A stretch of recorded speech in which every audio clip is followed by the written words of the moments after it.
Thank you so much for that, Jean. So thank you, Jacoba, and to Modern Times, and to the co-chairs, Rick and Natalie, for convening us all together. So this is a 3-hour session about gender fluidity and performance, but also about so many other things. It's like a panel, but not really a panel. It's also a conversation. It's about awards, but it's not really about awards. So we're just going to sort of jump into the fray. What I'll do is I'll just maybe say a couple of things. I'll introduce our panelists. I'll invite the panelists to state some kind of a position in response to the topic. And then I may instigate a bit of a conversation amongst these three individuals, and then open it up to the audience. But we'll sort of see how it all shakes down.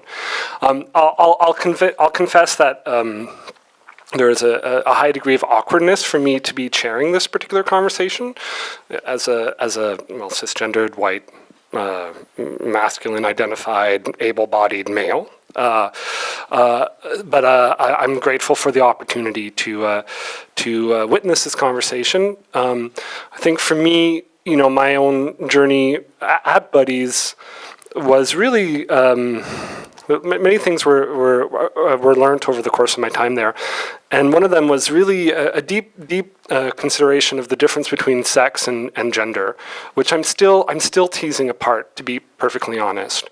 But it's a wonderful process for me to do that.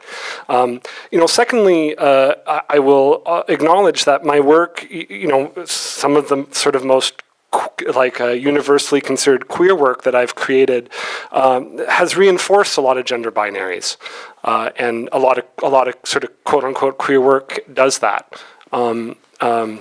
So I'm just acknowledging that, I guess, to sort of launch us into this conversation. So what I'll do is I'll just introduce our panelists, and I will. Jacoba spared me from reading my bio, but I would like to read out these people's bios because they're really super fabulous people. It's a great honor to be here with them. So I will begin with Sheen, who's sort of at my far left here, who is a queer Asian dancer, martial artist, storyteller, and community developer. Sheen shares stories. Mm-hmm. Cien, sorry, my apology. Cien shares stories through movement for self-love and empowerment as an independent artist and as part of Ilnana Diversity Dance Company. Cien is committed to creating more accessible dance education and performance opportunities for communities underrepresented in the arts. Jean is an interdisciplinary director and artist of First Nations and Asian descent, who is two-spirited and queer. She sits on the board of directors at the Toronto Arts Council and is a member of the inaugural TAC Cultural Leaders Lab. She conceived and directed Say Their Names, Remember, which was a 500-person performance piece, which opened the Ai Weiwei exhibit at the AGO. She also co-created The Forgetful City, which was a site-specific interactive video installation that reopened the R.C. Harris water filtration plant here in Toronto. And also in 2014, World Pride commissioned Jean to commemorate the 45th anniversary of the Stonewall riots by creating a large-scale immersive performance experience to remember Stonewall. Jean is the artistic director of Eventual Ashes and is also a co-owner of the world's oldest LGBT bookstore, Glad Day Bookshop. And finally, just to my left is Alec, who is a non-binary activist who was awarded the Toronto Community Foundation's Vital Person Award in 2016 for their leadership in the community. They have presented over 300 workshops as a policy analyst and workshop facilitator with the Trans Access Project at the 519. An award-winning playwright and filmmaker, their play Black Friday, a terrific play, was a finalist for the Governor General's Award. Alec is the author of the plays Shakedown, Claposis, Medusa Rising, and two one-person shows, Hardcore Memories and Rough Paradise, performing as a dyke punk iconoclast in the 90s and as a two-spirit trans man in 2005. So this is our esteemed panel. So Perhaps, Yang, I can invite you to begin this conversation, please. Grab that mic.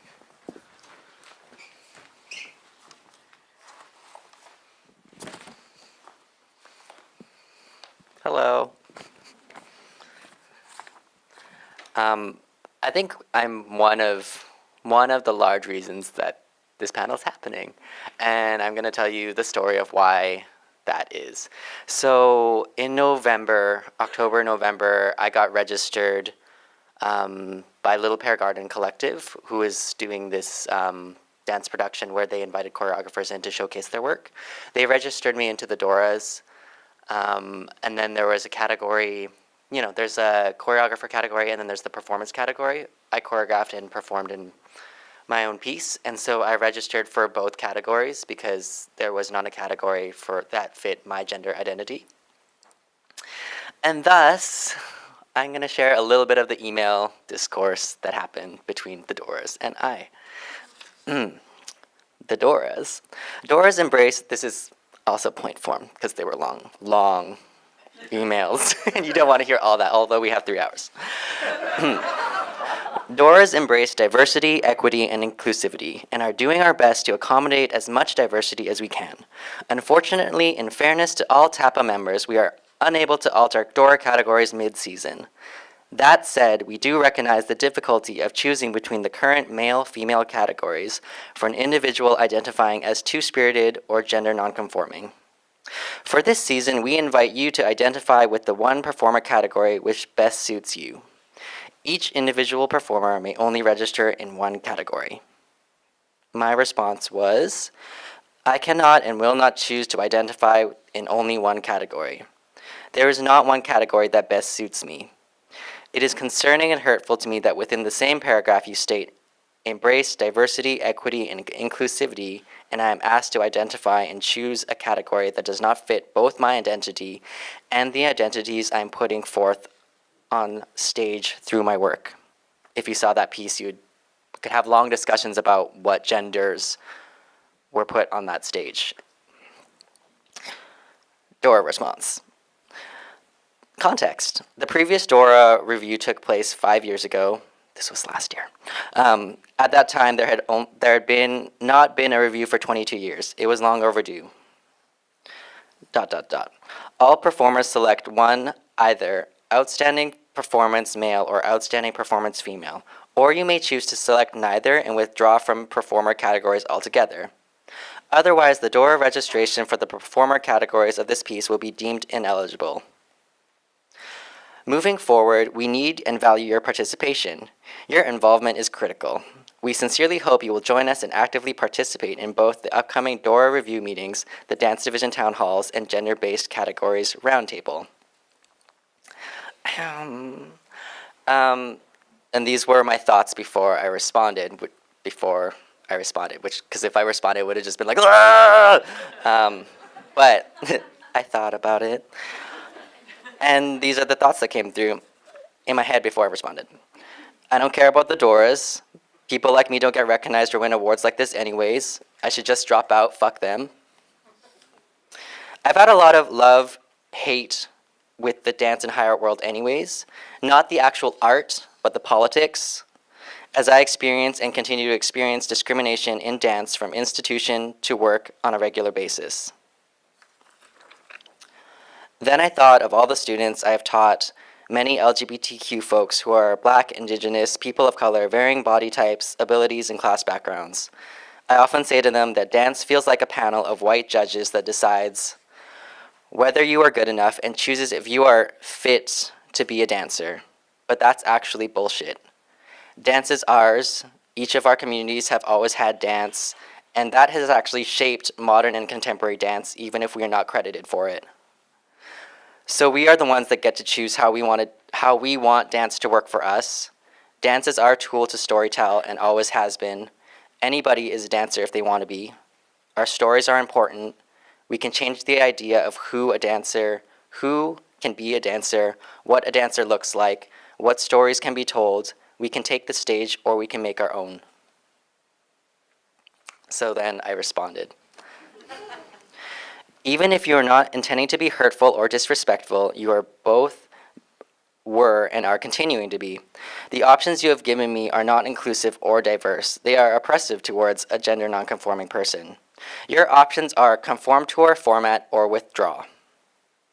I continue to choose both categories. I'm not withdrawing. If you choose to make me ineligible, I will fight back. Not too long after, I got another email. Permission is granted for Little Pear Garden Collective to register Sienna Day Lamb to select both categories, outstanding performance by a male and outstanding performance by a female. This exception is granted without precedent. Yay! That's a sigh of relief. Now I might consider if I'll actually talk on a panel with y'all. But this is not a change for the awards, but it's an exception. And I want gender nonconforming people and trans people to be able to register their art in the ways that best suit them. I want the art of queer, trans, Black, Indigenous, people of color, varying body types, abilities, and class backgrounds to be honored, awarded the way they/we want to be awarded. And I want a commitment to an implementation plan for change. That's my opening.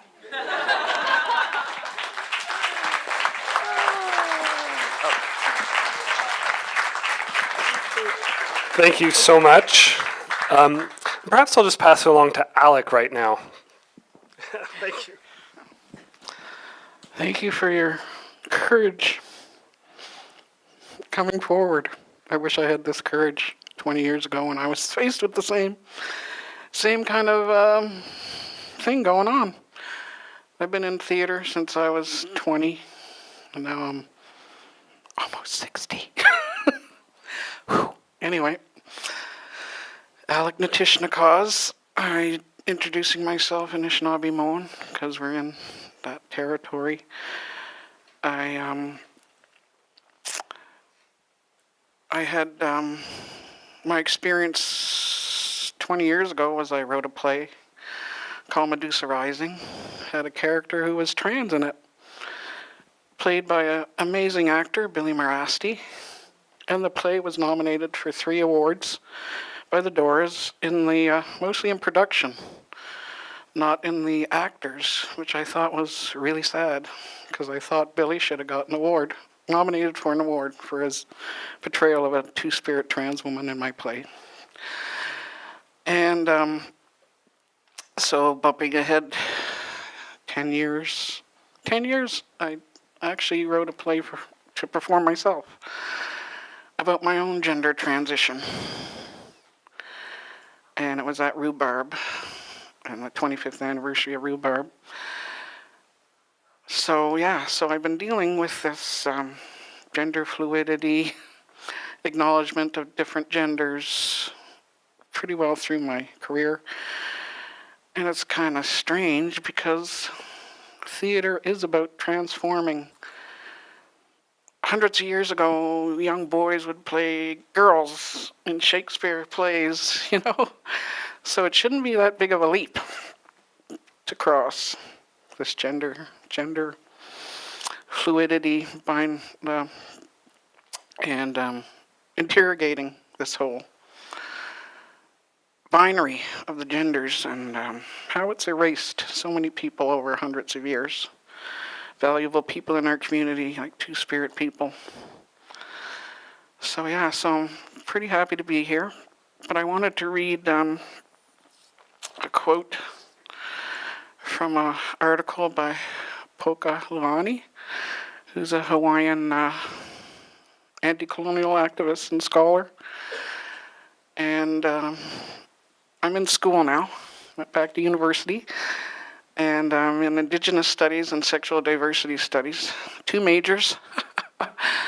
So I want to give credit for this quote, and I want to thank my professor, Jill Carter, of my first year Indigenous Studies for exposing us as students, as Canadians, to what colonization has done to this land, right? So I wanted to just read this quote. Get my spectacles on. with one hand. Oh, God. Yeah, could you open that, please? Yeah. Okay. Poka Luani. Okay, Poka Laenui.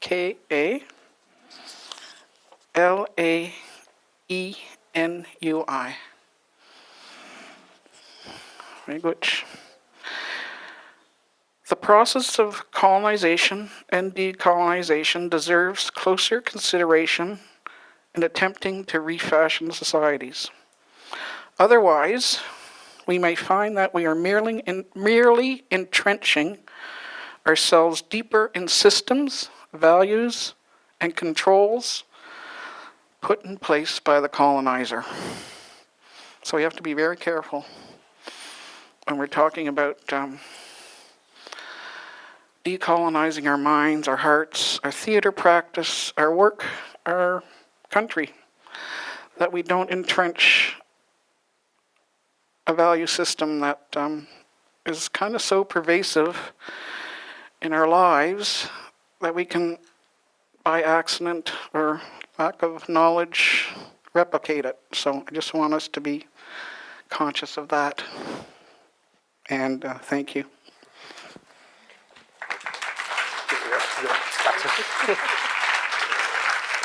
Thanks so much, Alec. The four of us met yesterday with Scott and Jacoba, and very quickly the conversation sort of moved from gender to patriarchy, which brought us to colonization, and in a way there's no way to tease apart these issues because they are so deeply interconnected. And this article that Alec quoted from, they sort of proposed it as a shared reading, which was terrific. And we can make that available to everybody if you wish to read this article. It's terrific. Jean.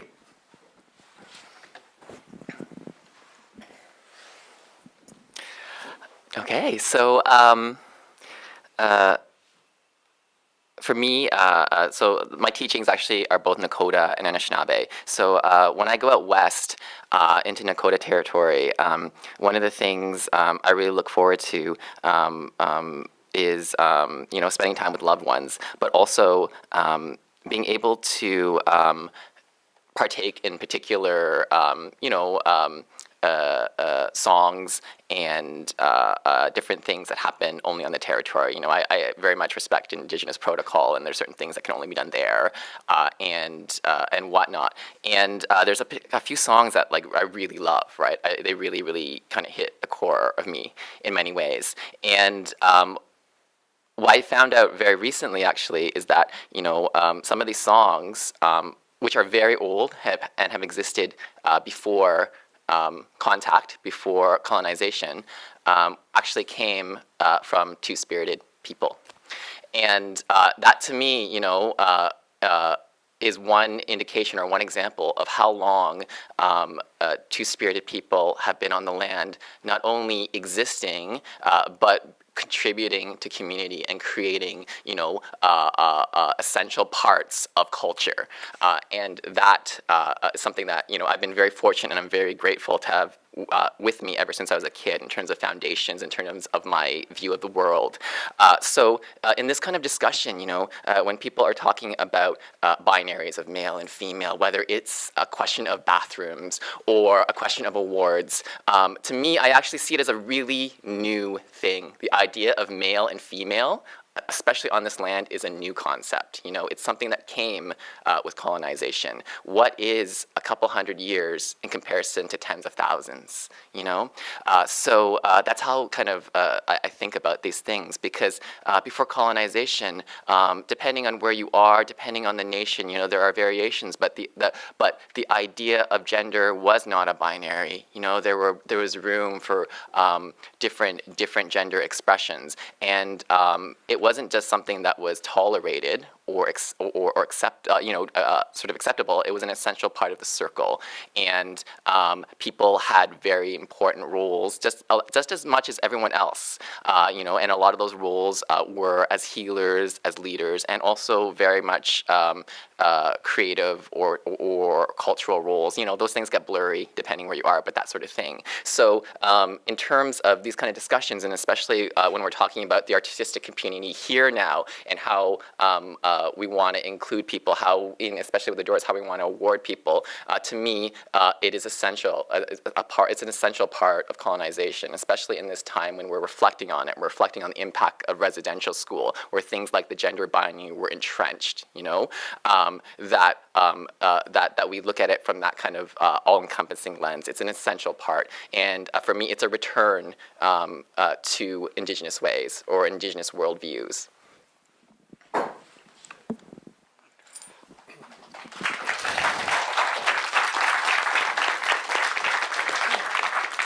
Thanks a lot, Jean. There's sort of a lot on the floor in terms of ideas, but I guess just the focus of the conference is around diversity as artistic practice, and I'm curious if any of you could speak to practices within your own sort of rehearsal halls or your creative practices that you implement to challenge the gender binary, or decolonize the space or the thinking around art. I'd love to just hear a little bit about sort of the practices that you put into place artistically in your work. Anybody? Al? Jean? Yang? Would you like to start, Yang? Jean? Okay, Alec? That is the practice of decolonizing, looking like who wants, is happening right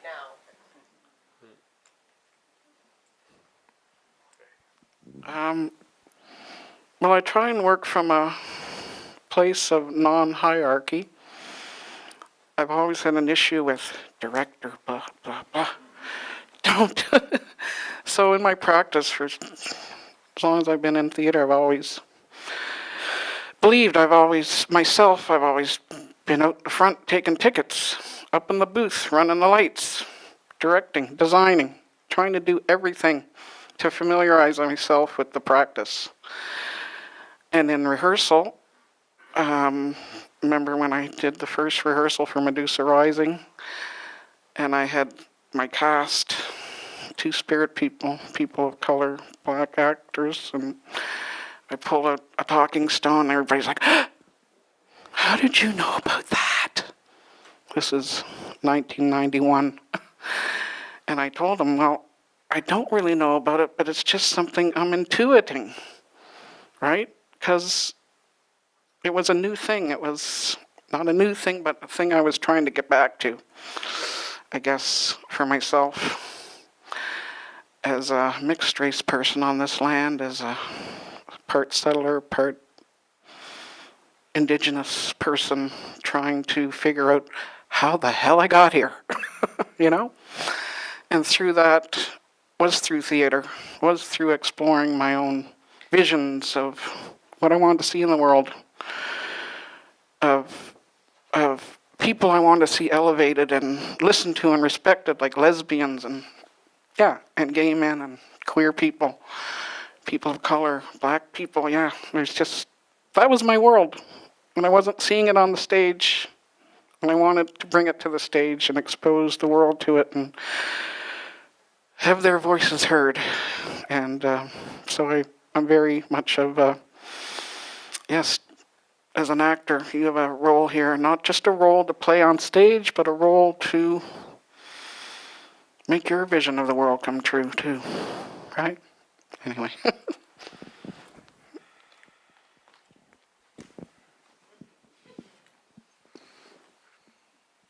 Can you repeat the question one more time? Sure. Practices that you implement to challenge gender binaries within your own creative practice. Okay.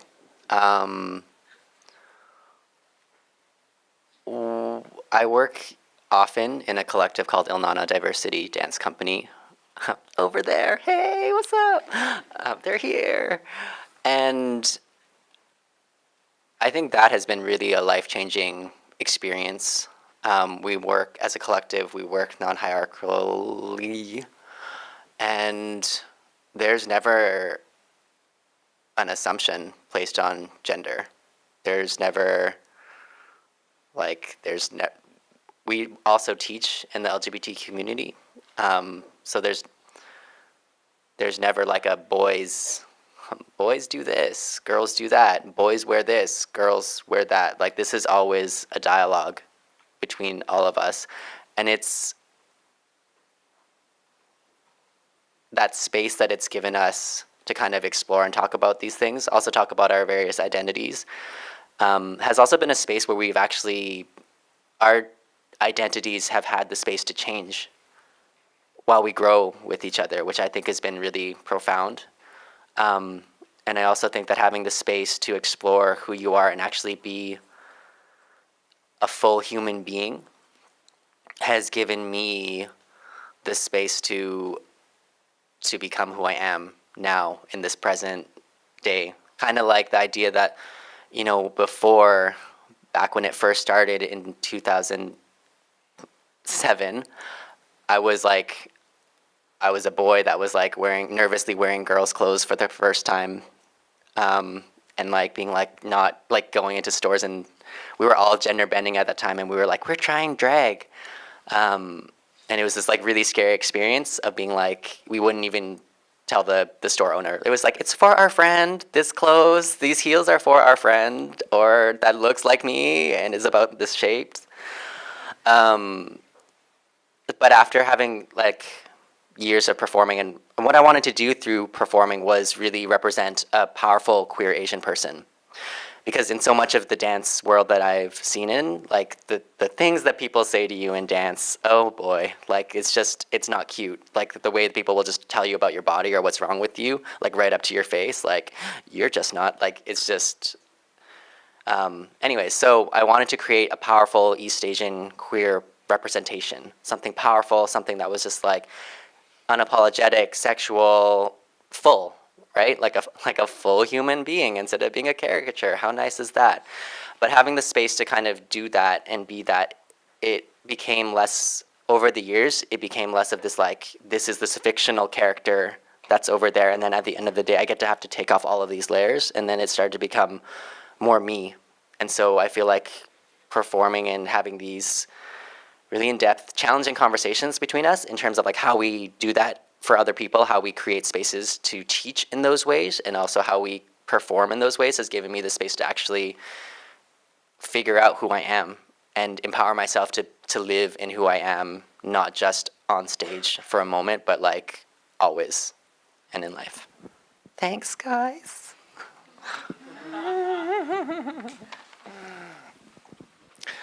I just remembered, actually, we didn't say our pronouns, our preferred pronouns, yeah.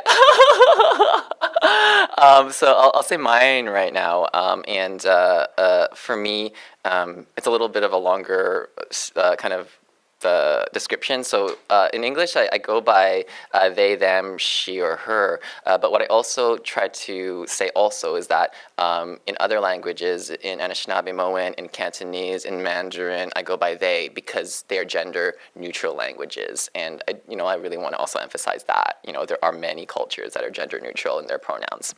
In terms of artistic practice, I think I'll talk about. Maybe I'll talk about one of the more recent pieces that I worked on. It was actually at Rhubarb Festival. Mel is here. And it was really awesome that she selected this particular piece, and it just went up in February. It was called Mesh. The main creator was Gitanjali Lina, and had a really incredible experience with that piece. And there were many examples of how it was a decolonial sort of artistic process, and also, you know, a more indigenous way of working. So, you know, one of the main things that happened in that piece, which is something that I've done in different forms throughout, you know, different pieces I've done, is actually sort of spread out the leadership within the production. You know, often as a director, or at the title of director, you know, that's kind of the power position. There's this hierarchical, the director's on top and does a lot of things. But for this particular piece, it was actually myself and two other choreographers. And that's three folks right up on the top. And depending on who I'm talking to, sometimes people are kind of like, oh, how does that work? You know, how do you have three people who are actually really three strong women who have done, you know, their own projects all together working? And for us, it was actually one of the most organic things possible. I worked with Victoria Mata and Brandy Leary, and for the three of us, I don't know, maybe because of our own past and how we have sort of worked in our own ways along spirituality and in decolonial practices, it was actually quite easy to work together, you know, and I really enjoyed the synergy that came with that, and the ability to sort of co-create this piece that's growing, and it was really quite, you know, without going into too much detail, it was really quite rewarding and both necessary for the piece to have this kind of frame.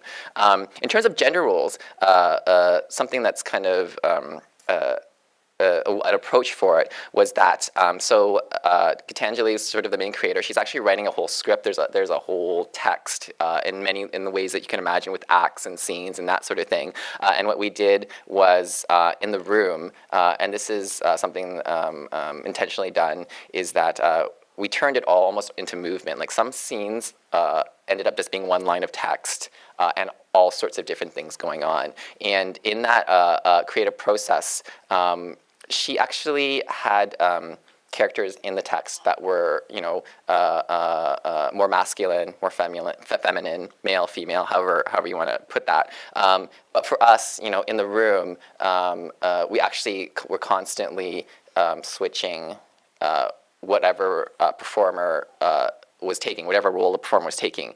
And I want to also point out, it wasn't done in sort of a clever way, hey, we're switching the opposite genders or we're doing this. It was more for the three of us, kind of just looking at someone's spirit and what kind of energy can they give to this scene, and let's put them in this role, you know, and let's talk about that, you know. And in doing that, actually, I think for the performers, they were given sort of a freedom to explore their own sort of inner spirits and energies, and move scenes in different ways in which they may not normally do in a room where there are more rigid sort of concepts of gender. So yeah, that's kind of the most recent piece. Thank you. I think it's a really a super beautiful concept in terms of what's being privileged in the room, you know, privileging a person's spirit over their materiality or physical self or what have you, is a really that's something I need to sort of meditate on, but I think it's quite beautiful. I just wonder maybe at this point if there's any questions or comments from this side of the room in response to anything that has been said thus far, or things that you would like to hear.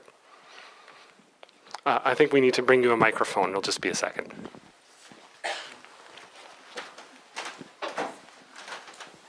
Hello, I'm Kat. I previously sat on the Dora Awards jury just 2 seasons ago, and it was part of my feedback as well that just as someone who was assessing the productions and the roles and the performances, that I found that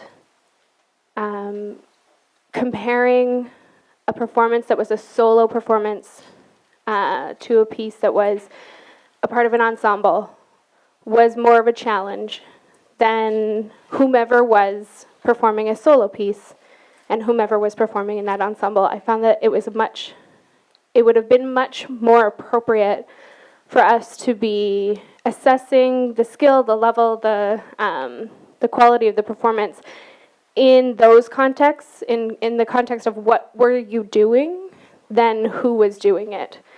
So I agree that I think that this separation by gender is not really benefiting the practice. Thank you. Thank you. And would anybody else like to say something at this juncture?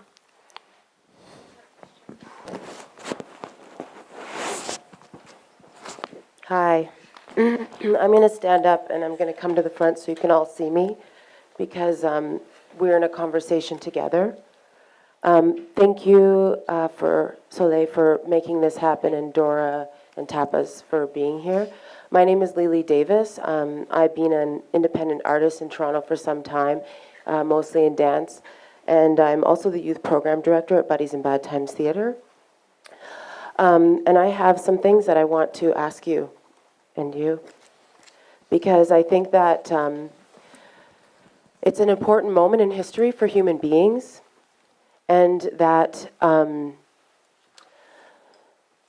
it's not, like it's 2017. So these are conversations that need be had, and they must be had with intentionality in a decolonized context. And it's our job as the people who are sitting in this room in the privileged position of being influencers in our community that we are, to lead this conversation. And we are by being in this room. But it will take more than just being in this room. So I first want to acknowledge that we created a panel and we forgot to include a Black voice. And I want to just point to a little bit how, given our privileged position, I want to ask you, what is our plan? What is our plan, and what are we doing to ensure that the institutions, the art institutions, the companies, the organizations in this city are embodying diversity going forward? It's actually, I want to invite you and urge you to start considering what it looks like at the tables that you sit at. It won't work anymore for us to sit at tables that do not include a diverse group of people. Beyond that, we know for a fact that Indigenous, Black, and POC, Two-Spirit, Trans, and queer youth are being shut out and unable to access arts programming, and especially arts programming at a high level. I say this to you as a performer and artist who was shut out of an institution. No matter being the first one to arrive every day and the last one to leave. We have to address the issue that our youth are not getting access to this. Indigenous and Black youth, queer and trans and Two-Spirit. Beyond that, we also have to continue to consider who we sit at the table at and what are we doing to bring those voices in, because we have to make these decisions together, yeah? So I'm speaking to all of you because I believe that we are the influencers. It's why we're in this room. We're interested in this conversation, and it has to be more than just this room and what we are thinking right now. So that's my question. What are we going to do going forward? And lastly, I want to invite the Doras and Tapas to consider that given the high level of exclusion and the inaccess that Indigenous, Black, POC, queer, Two-Spirit, trans youth face, that how do we assure that our membership, the ones that we go to for the questions, actually get to have their voice heard? It's institutional, it's so deep. So we've really got to begin to reimagine and push for something else. So those are my questions for you. They may not need answers today, but they do need to be addressed. And I hope that the panel can give, I would love to hear ideas, not just from the panel, but from everybody in this room.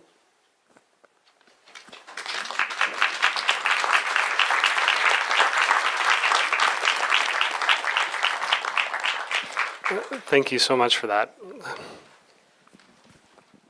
Okay, hi, I'm Raven Wings. I'm part of Ilnana Diversity Dance Company with Cian and Kumari. I'll come forward a little bit. Hi. So, how do I say this?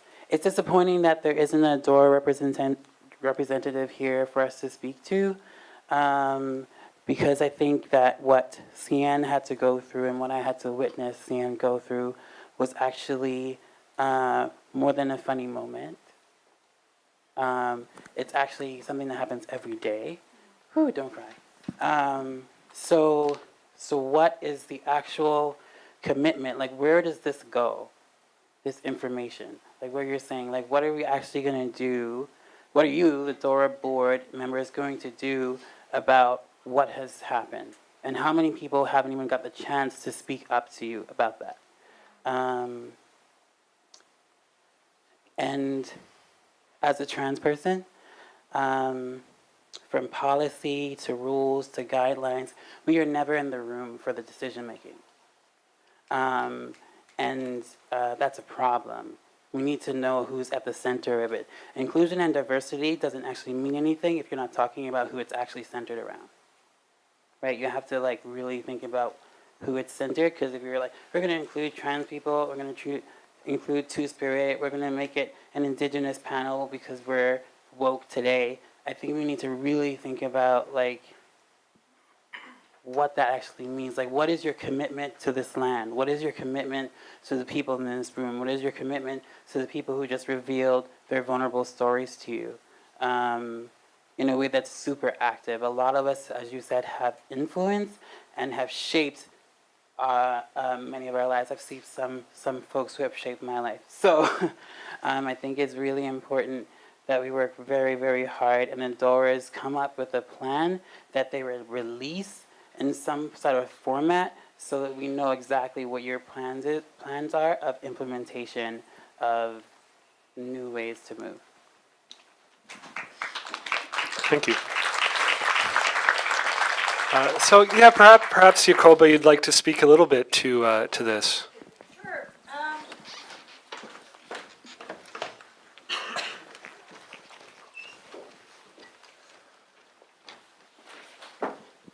Raven? Yes. Thank you. Thank you so much. Just to respond, we are here today to listen. This is a community convening. There's a panel, but we are here to have the conversation. This is exactly what we had invited the community to participate in, and worked with Modern Times to lower ticket prices, to remove any financial barriers so that everybody could come. I don't know if you were here at the beginning when I talked about the town halls. So there are 6 of those, which everybody is invited to. There's also another community convening. The community convening on gender, we had talked about probably about 4 years ago. We knew that we needed to do this. And it was definitely flagged on our agenda, as is another community convening about design in theater and how design influences narratives on stage and the designers and how they're being represented. There are members of a DORA review working group that we've assembled to represent.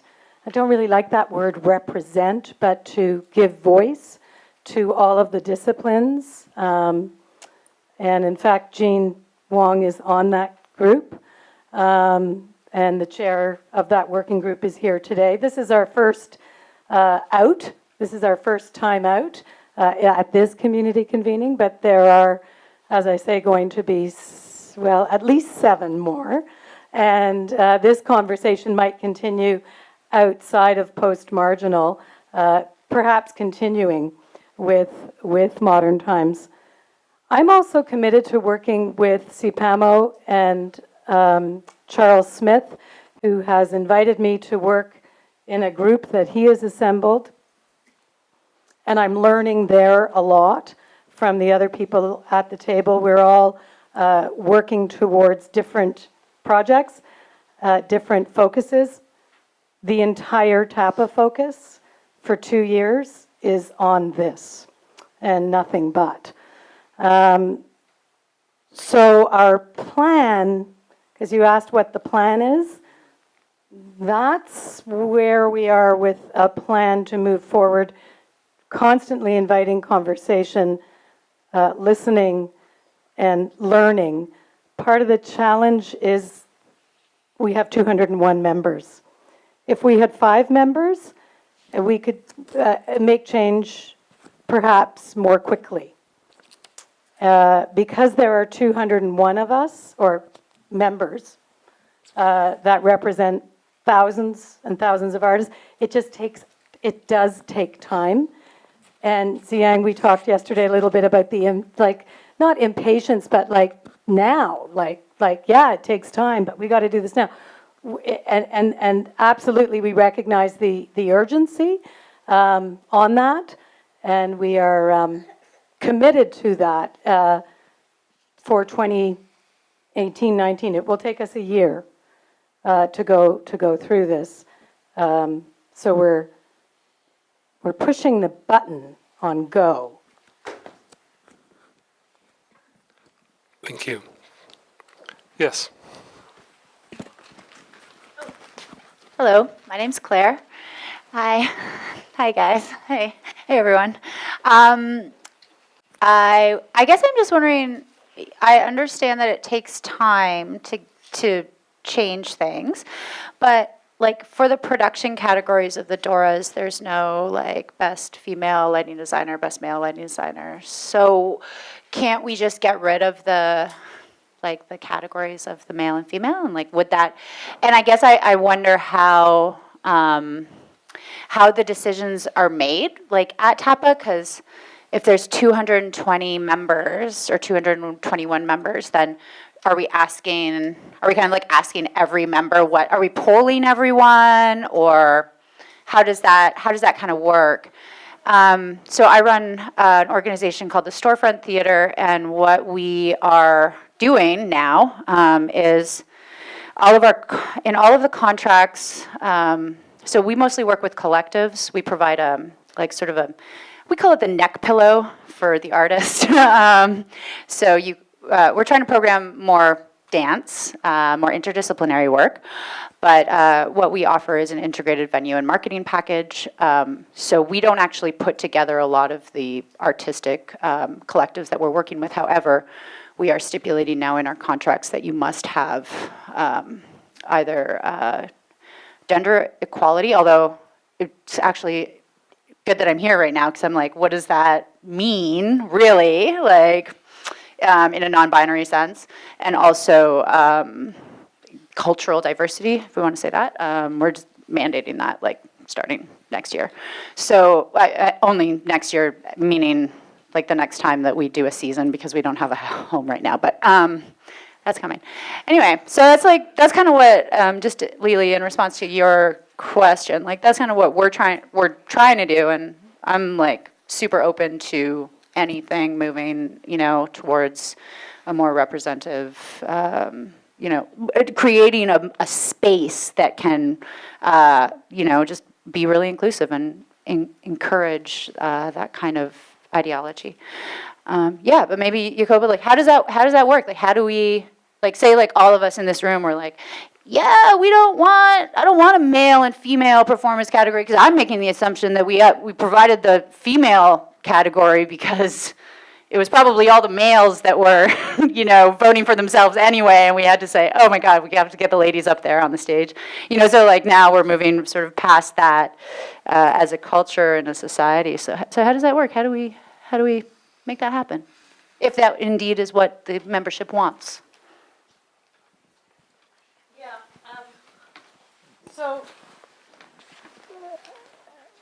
I will. I just want to respond directly to what Claire has asked.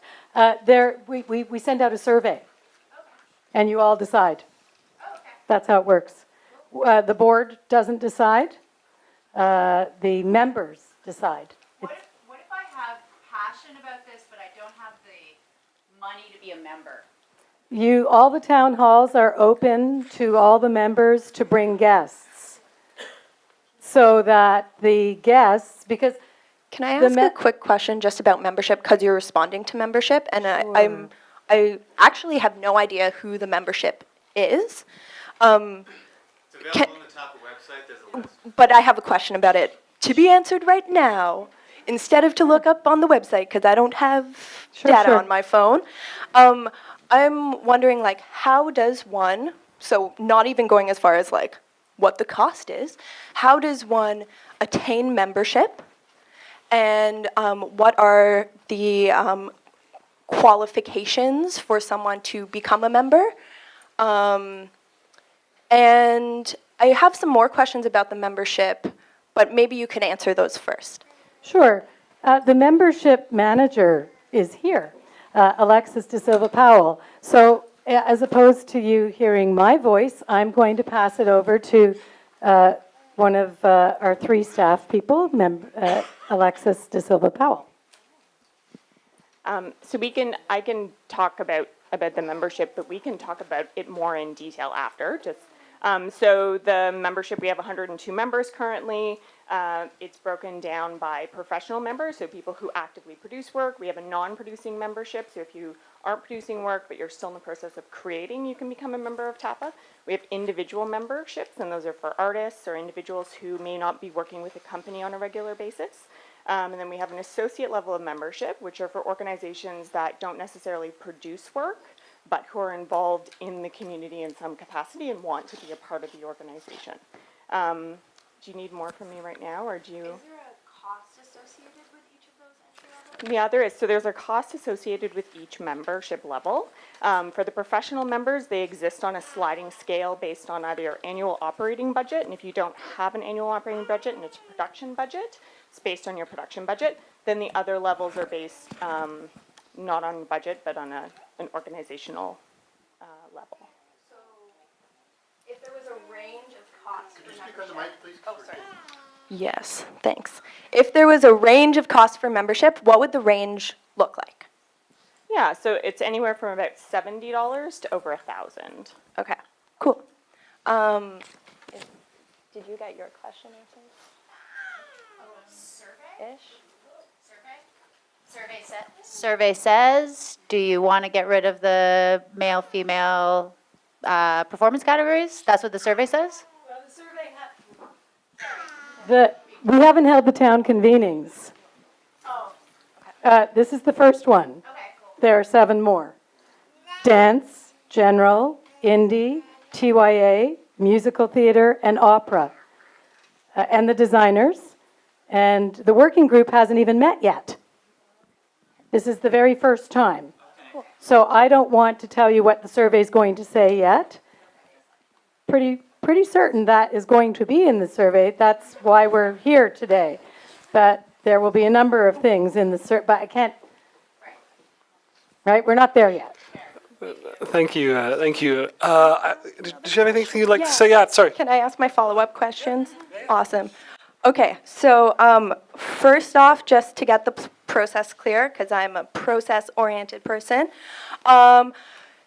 So this is the beginning of the conversations. There's going to be a bunch of town halls, and there's going to be consultation with membership. At the end of the day, who makes the vote as to whether or not there are changes made? The members make, I'm going to talk loudly. The members make the vote because TAPA is an art service organization. And so Alexis gave you our rates. There's lots of ASOs, as you know, PACT, Theatre Ontario. There are 5 dance ASOs. We are A theater, dance, and opera ASO, which also makes us quite unique to any of the ASOs because we represent 3 disciplines. That's awesome. So that is that is a blessing. Cool. and an ongoing Yeah. thing. So all the members are invited to bring guests. Yeah, no, I understand the meetings. guest component, and I understand the organization now. Thank Okay, you for that, great. that context. Now I actually have some questions about the membership and also the process. I didn't introduce myself. I'm Kumari. I work on the dance collective with Cien. And so I was there for that process. And it just seems so strange to me that there was an initial process that said no, and then suddenly a decision was made that said yes. And so I am curious about how that decision was made and how in processes, I've also been through many review processes with various organizations, how at the end of the review, how does that information get translated to staff and decision makers who ultimately, your membership, for example, who ultimately get to make that decision? Because if you don't have folks who are having the conversations, if you don't have representation at the table, it's an organization's, I feel, responsibility to give the information to the folks that are making the decision so that they can make the decision that's right for them. And I agree with you. I'm sorry, I'm not done.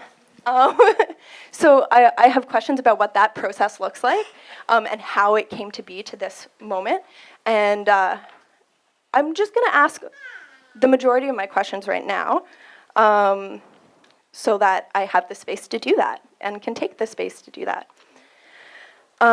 So I'm wondering around membership, if you collect data on your membership, I would love to know, though data is always faulty, we know this, it is helpful as well to know who is actually sitting on your membership.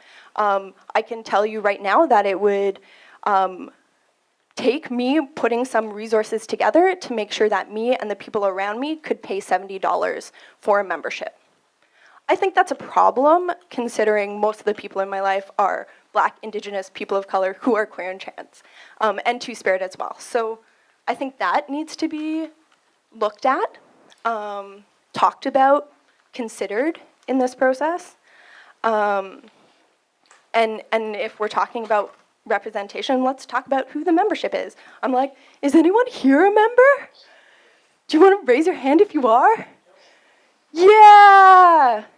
3 cheers for members being here. So I'm really glad that all of you are here for this conversation because, again, if information doesn't get places, I'm really thankful that you've taken the time to sit here and to hear all of the stories.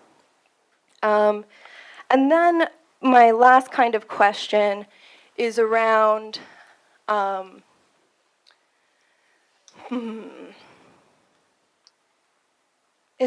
this thing that I see a lot of people saying, hey, we're doing this thing, we're gonna do consultations, everyone's invited, it's gonna be great, we're gonna have all the information gathered at this thing. And I think that approach, although well-intentioned and could truly be open to all, negates so many things that have been shared today, and negates the experience that people have of distrust or exclusion or oppression by various arts institutions, art performance theater, opera companies. And I think you can't just make a thing and expect people to come with the history of people not going to that thing because of you, you know? You can't actually do that and expect to get good information. And that, to be clear, the you is the systems, it's the organizations, it's not individuals personally.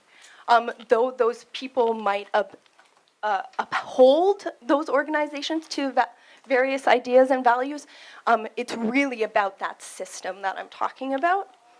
And so, yeah, I'm curious as to whether or not in this process that's happening and in the process that all of you as artists, curators, producers, people involved in performance, art, academia, I don't know the range of scientists, who knows?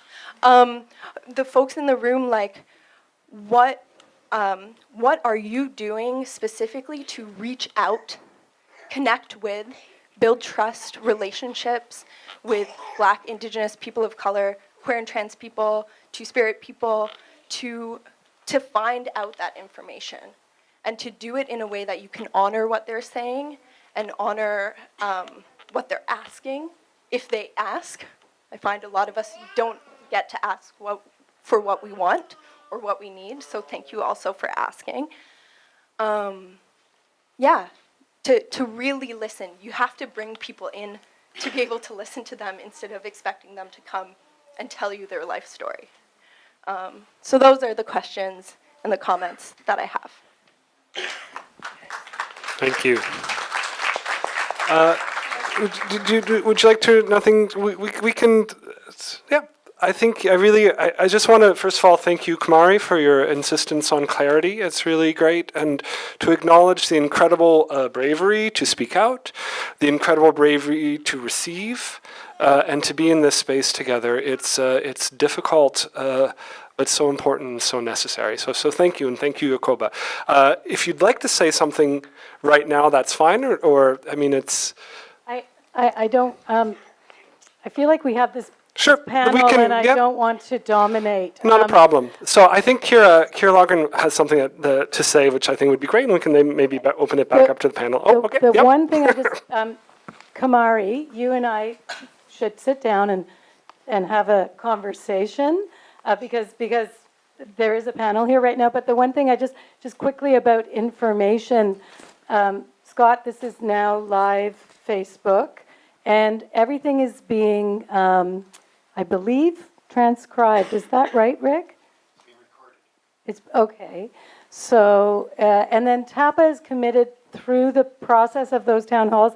If you don't go to one town hall, or if you're not in attendance, or particularly you're not available, all of our town halls are all being transcribed and will all be shared, posted openly on our website. So in terms of information sharing,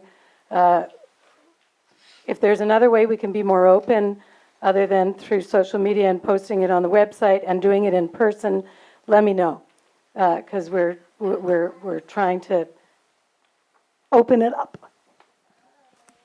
Thank you. Yeah, Kira. Thanks. I have a question for you guys. Jean, I really appreciated your recognition of other cultures that don't use gender-specific pronouns. I hadn't even considered that, and I speak one of the languages, sort of, right, functionally. And so what I hear from the panel in general, in terms of, is the acknowledgement of two-spirited and queer people, or LGBTQ, as being kind of similar to the deaf artists that we heard earlier in our conference, in terms of it being a complete culture and a complete unique experience of negotiating the world, and wanting to have that experience more represented on stage. And I work at the Stratford Festival. I have been doing work in outreach with various communities, including within some of those communities, Two-Spirit Voice, and so there's been a beginning of a conversation about that. But because I work for that festival, a lot of the work that we're doing with regards to trying new things and trying to open up perspectives in practice is wondering, so my question for you is, what does it look like if you were, is it about, if you were to interpret existing works, what is it, and I sort of equate it with my own practice that I try to do as a director in terms of going, is there an opportunity for a traditionally cross-gender casting, and then how do you deal with that, and what does it look like? To possibly open that up to, is it possible to do a two-spirited, to cast a two-spirit artist within this role, and what's the implications of that in the interpretation, in the story? And so I'm just curious about what does it look like, a more inclusive range of theater practice, and from my perspective, particularly to the reinterpretation of existing works, whether that's a classical canon or whether it's Canadian plays. Like I'm directing Komagata Maru Incident this summer, and I've recast cross-culturally often. And yeah, if you could speak to that would be great.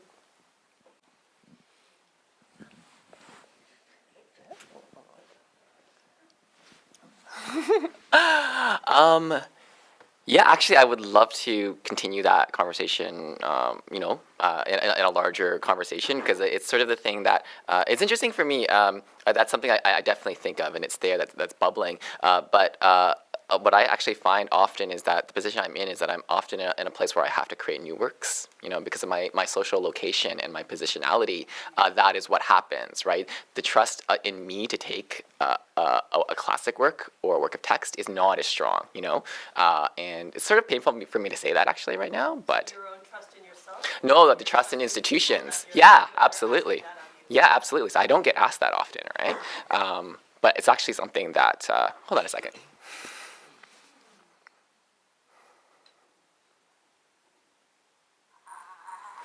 It's actually something that, I think is actually really essential, right? Like when I talk about having two-spirit people and queer and trans people back in the circle, that's actually part of it, right? Making it so it's not something that needs to be considered within that, So when you ask me that, I have sort of initial things I want to say, but I want to deepen that, right, in terms of what that interpretation is, because it's something that I don't know if I can say within a couple sentences. It's something that if you see me in the rehearsal room, how everything is shaped, that changes the overall product, and there's I'll share sort of one really interesting situation where that happened recently, where there was a discussion about me particularly as a director. Can I take this text? Will I actually understand the depth of this text? And the person advocating for me actually said, you have to see Jean in the room. You have to see the all-encompassing, how she works with people, how she holds the space, how she controls the energy of the room to fully understand it, right? Sitting here and saying words will not necessarily do that. So yeah, that's kind of my response. Sorry. Well, I'm also a performer, but I never get asked to audition for anything. Except for once I got asked to audition for the National Film Board as the role was kind of an elder shaman type role. I didn't get the role, but they said I did a really good audition. So actually I'm in the same position. If I want to be on stage, I have to write it myself, right? And it takes so long to write a play, so long. It's like you've got like 7, 10 people in your head for 5, 7, 10 years. You think you're going crazy. Sometimes you do. So it's like, basically we have to create these things, and we're not getting a lot of support to do it, which is why our voices are not out there. There is a wall, a resistance. It's just that it's been there so long that I actually gave up. I gave up on theater because of it. And I get asked all the time, when are you going to write the Black Friday version of the trans experience? I'm like, well, support me for 5 years and I'll do it. But who's going to do that? Like, nobody. And I also produce my own work, and I have to write out grants after grant after grant. Sometimes there's jealousy in the community, and the grant gets taken away. I've had that happen too. Everything's ready to go, and somebody's like, oh. Anyway, I don't want to go into that part of it because it's a bit of a background that I don't want to really visit right now. My experience in theater has been one of climbing up a fucking mountain every fucking day. Sorry for my language, but that's the way it is. And I don't have a voice in theater now because of it. And I think that's a shame. That's a fucking shame that I don't have a voice in this theater after all I've given it to theater over the years. As a performer, as a producer, as a creator of exciting, revolutionary, radical work. We need a different praxis. We need a different lens. we need to decolonize our minds, our hearts. And that goes out to all the non-trans, non-queer people out there who think that this doesn't, no, it doesn't concern me. Well, fuck, it does. It does. Our youth are dying. Our youth are committing suicide. It's horrible. I'm getting upset here because I feel so passionate about the erasure of our voices. Don't let it happen again. Thank you.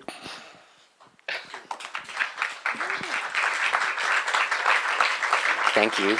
That was, wow. Thanks so much for sharing that. I just wanted to talk about many things. Maybe just naming some of like my commitment here, but also ongoing. My practice as an artist has always actually been very linked, not just to my own success, but to sharing that with the community. So that continues. So if folks are interested in how to teach dance better and helping us get grants so that we can deliver dance to communities in ways that are better for them, we are, Ilnana is always searching for that support, because that actually is not an easy thing to do. Because, there's a lot of barriers in that, but that's something that's really important to me, because dance institution starts gender binaries and racism and body shaming and all that lovely stuff at like 5. And it's not changing. It's just like, it's the same. It starts from when you're 5. Boys dance this way, girls dance this way, boys wear this, girls dance this.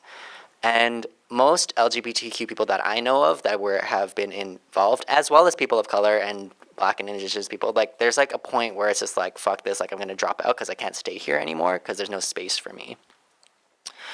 So that's like a real reality, that if you started in it, that you will eventually feel pushed out of that space. And then a lot of folks, what was I gonna say? A lot of people also or tried it or are afraid to try it because they know everyone knows what the look of a dancer is, what the environment's going to feel like. They're just like not going to even go into that space. So even to present one of the biggest things that when we teach like our intensives or our classes and workshops, to present the idea that people can be a dancer is like this total brain explosion. Like actually the emotional pain and also joy and excitement, but all of that stuff that happens when you're just like, you've wanted to do something for your whole life, and then you're like, someone's like, you can, and then it's all like, but I can't. Like there's so many reasons why like I shouldn't be able to do this, and just kind of like trying to create a space for folks to work through the fact that like maybe we can, and it's gonna look a little different than what it traditionally on stage is supposed to look like, because it's us. It's going to look different. It's going to feel different. Is a really big deal. So yeah, like I'm committed to that here and beyond, through this and outside of this, and I've always been committed to that as an artist. I am committed to keep having these conversations, as well as find different ways to have these conversations. I have a longer list, and friends, of course, have longer lists. I've put a longer list forward to the people that I wanted to see on this round table, and for me to sit on this, like it was a precarious thing for me to even be here. I was like, well, it really depends how this all goes down with me, like if I'm going to be here. And for me, I was like, it has to be queer, trans, non-conforming people that are on this thing. If I'm going to even do it, like we have to ensure that that's going to happen. And then I gave like a long list, and not everyone's here, but some really amazing people are here, and I'm so fortunate and happy about that. But it's like, yeah, it's not done. This is not the full representation. This is not like, I think that's the danger of like that kind of like rainbow sticker or like that like diversity seal. Like we did it this one time, and then we never went back, and nothing happened with it, but we did it, pat on our back, right? Like we got to like actually do something. And for me, I'm like, I also really think about like the education, the decolonization education that has to happen with like people that make decisions. Yeah, because it's like if this is how we're judging art, this is how this is how we see it. If we've all like, I can't really say that like I don't have colonized thoughts and like colonized mind frame, right? To like judge art, right? So if the decision making is going to be happening by folks, artists, I can't speak for all artists, but I can say that like a lot of dance folks, like it is a very hierarchical lens. It will be distilled, and our decisions that come forth from that are going to be through this kind of like high art dance. This is what it's supposed to be lens. So to get them to care about something that's like completely outside, potentially, of that world, like is going to take a lot of education to like rewire and reconsider like, oh, look, art could be different, gender could be different. Because a lot of institutions and companies and things and people in art, like they're not really like, it's the idea of like, do they actually want to change that? Like, does the National Ballet School actually want to change that? Just like whatever institution that we all might have come from, like there's so many, right, in this city, but like, do they actually want to change that? Because like, that is a really big thing too. Does that change actually want to happen? Because it's not like the first time that, it's not always an access to resources, right? Like we've been there and been like, by the way, I know 5 people that could give this institution an anti-oppression workshop if your faculty and your school actually cares about this shit, right? But they're not going to take us up on that. They're going to be like, like I was asked at my school, like, how do we solve racism? And it was just like, are you going to pay me? Like, what are we going to do about this? Like, how am I going to, like, you want me to tell you, like, the answer? You just do this with your elbow and it goes away. Like, it's just, so it's like that kind of thing of like, we really actually have to really, like, there needs to be both a commitment from all of these artists if, like, these issues are relevant and important to them.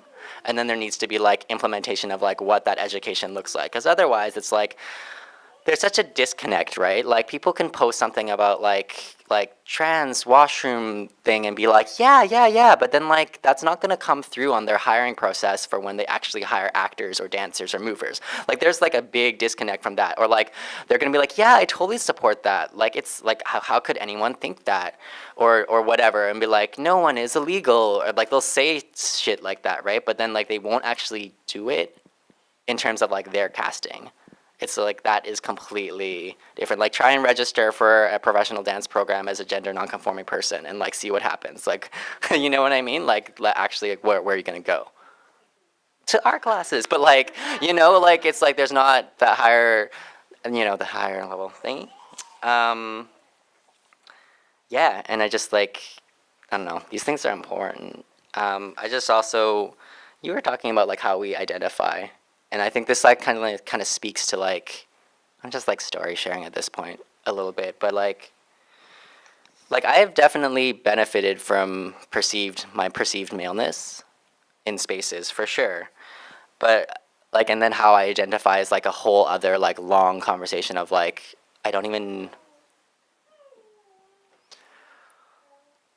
there's like the junk in your trunk, and then there's like the action of like, what you do, and then there's like all this like societal stuff placed on these actions.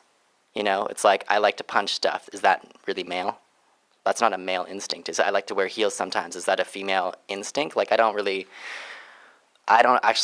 just feel like it's, for me, like I understand when people like I'm like, everyone makes these decisions and finds their identity on their own. So I'm not like saying like this is the way, but like for me it all feels like a dance. There are all these different dance forms that I've been taught to play a role, to do this, to do that. And I don't always associate them, when I'm doing those things. Like if I'm punching something, I'm not being like male, like, and at the same time, the martial art that I'm currently practicing is taught by a woman for a woman so that they could beat up asshole dudes. So it's just like, it doesn't, these things are not as simple in that sense. But yeah, I benefited from male privilege in a lot of spaces, my perceived maleness, but also that is also like a very fluctuating currency. I feel like it's like money.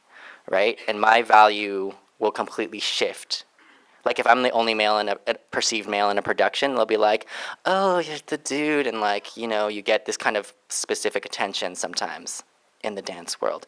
If I'm not the only male in it, all of a sudden, like I'm weighed up against someone else. And then my value, how the room is, how, all of that value treatment, role, what role you get or don't get, completely will fluctuate on that. And it's like, so to like in dance, for example, like our school was quite sexist. Like there was such a discrepancy between how male and female perceived people were treated in terms of their expendability. And that's like a reality.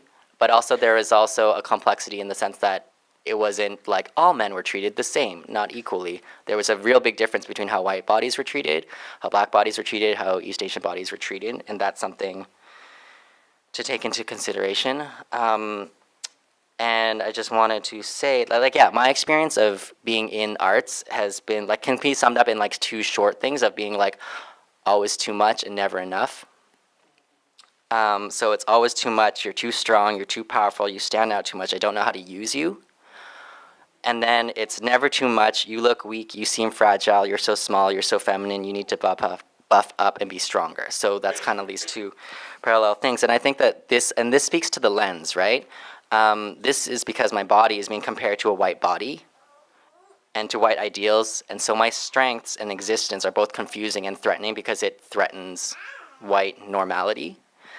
And like, this really needs to shift. So this is the lens that we need to break, that it's like confusing for people.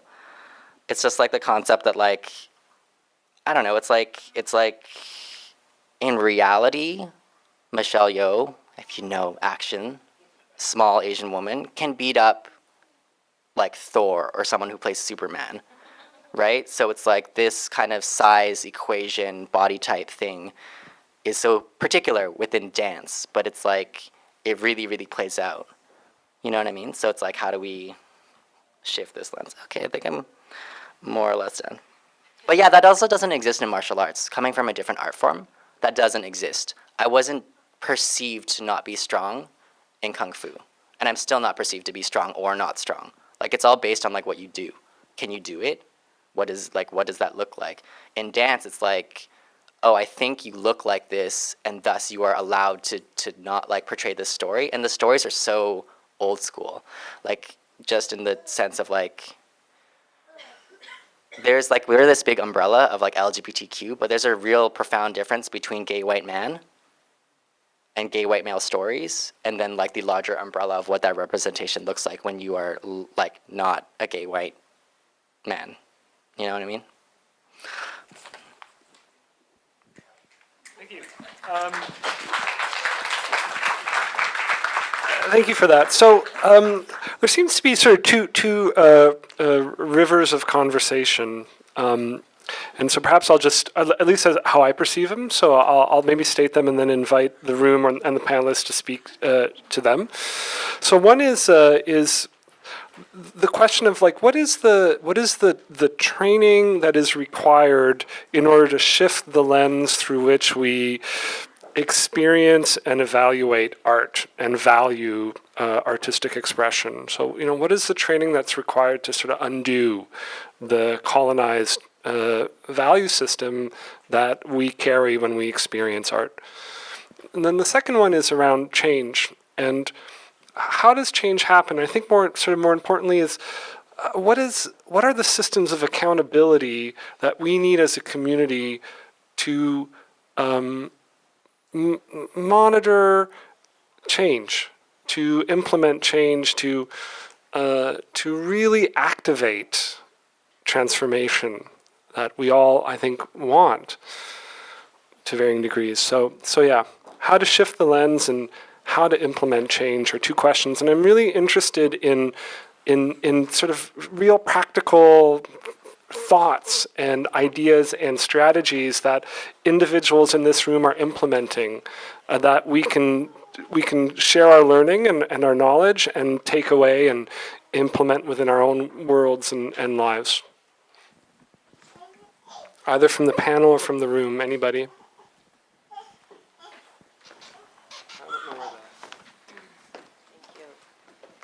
Thank you. I don't like to have my back to people. So one of the gifts of being someone who has experienced a high level of trauma and a large level of systemic oppression is that you start to operate from a place of feeling and seeing. And that's me being a human being having my experience. But we're all human beings and we all have experiences, right? So my invitation then would be for everyone in the room to just locate a moment in time for yourself where you felt unseen, unheard, invisible, like you didn't matter. And I guarantee you every single one of us has that as a human being. Like really, do it now. Like think of a moment when you had that.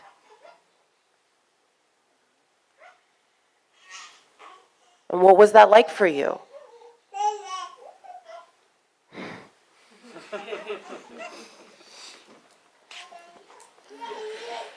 Once you have that moment, now you can start to begin to actually consider what it's like for somebody who has to walk around who's not a white body, who's not an able body, who's not a straight-looking heteronormative body, daily, multiple times per day. So when we're talking about what's the solve, where do we start? Well, first, that knowledge. Like it's easier for some of us to not look at this and to avoid it. And it's hard to speak up. But 100%, like what's really required now is really awareness and really coming from people with more privilege.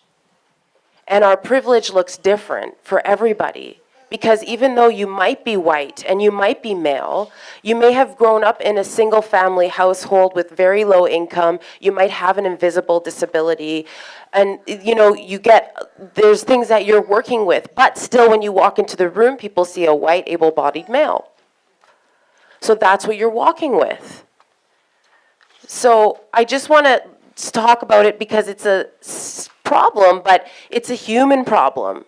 And it's like we have to go from our place of our humanity to start to say, who am I being?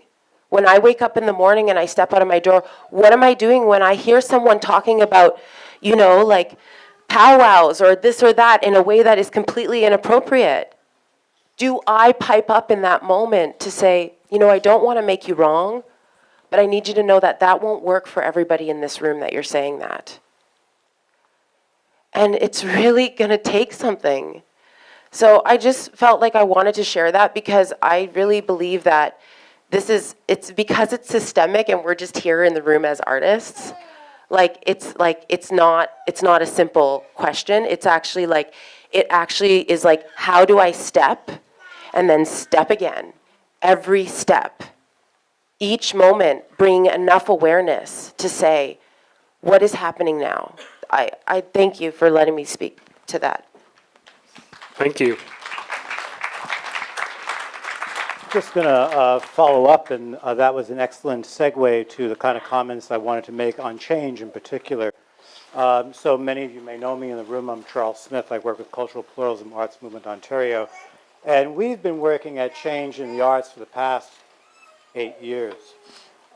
It's not an easy process. And I think the first thing about it is that when we talk to people who run organizations, they believe they know. And they know some things. There's no doubt about it. The kind of things that we're talking about, they don't know. And we have to get them to acknowledge that first. If they don't, there's no movement forward. And they have to accept that knowledge even when they're looking inside their own organization. How does it look? I mean, I get tired of walking into buildings all the time and seeing the janitors look like me, and the heads of organizations look like, well, some white men in the room. I get tired of walking into organizations and I see that at front of house, it's the white faces that are constantly introducing themselves and selling tickets to whomever, that kind of thing. So we have to really talk about that at first. What is the privilege entrenched inside? What is the privilege entrenched inside these organizations that they have lived with for so long they are unaware of its existence? To them, it's breathing air. Once we can get back that hurdle, and it is a hurdle, we have to go to where the knowledge is. This panel, for example, Indigenous people, people of color, people who are poor, the intersectional approaches that we need to take. Understanding that identities have been constructed for certain purposes, the purposes of retaining power and privilege in the hands of certain individuals and groups of people. So we have to go elsewhere. And that means telling people you have to step out of your comfort zones and go into a sphere where you don't know the walk. You know, I mean, I used to walk to theater school in Harlem twice a week. And with the skin color I'm in, it's quite humorous because I'm light-skinned. Sometimes I'd be mistaken as someone who was white. And I had to go there anyway because I had to understand who I was. And it was a bit of a scary journey. And I think for many people who are heads of organizations, and certainly the organizations we work with, walking into these territories is very difficult because they have to give up knowledge. They have to learn, they have to hear, they have to come into terms with the experience you just talked about. What does it mean to not have that privilege? They don't know. They have to then take that, in my view, to how they then make decisions. And you've heard it from the panel already. Who's making the decisions? Why are these voices left outside that circle? What does it mean to make a decision about cultural programming in today's world where there are so many communities who live in Toronto? We've now started using the term historically marginalized because there's so many individuals who fall outside the circle of power and privilege. How do we begin to have that conversation? How do we begin to break apart some of the categories that we are placed in? The visible minority category, which when you look at the grant forms, is a little parenthetic inclusion that has West Asian, Arab, Black, African, Latino, and I'm Black. How do you know I'm in there? Those are things we really have to begin to struggle with. We have to begin to raise more. We have to begin to talk about it a bit more consistently. And when we can get an organization that's willing to go through the first, second, and third steps and actually begin to implement programs with conversations with those of us who are in the room who are outside of their circles, we can begin talking about what's next in terms of audience, what's next in terms of who's employed in the organization, etc. 2010, the Ontario Arts Council released what I thought was an incredible study that should have turned funding and policy on its head. It was done by Wolf Brown and Associates. There's some people from OAC who are here. They can probably tell you where you can find it. And it pointed out that Indigenous people, and people of color in particular, are much more engaged in arts activities than others.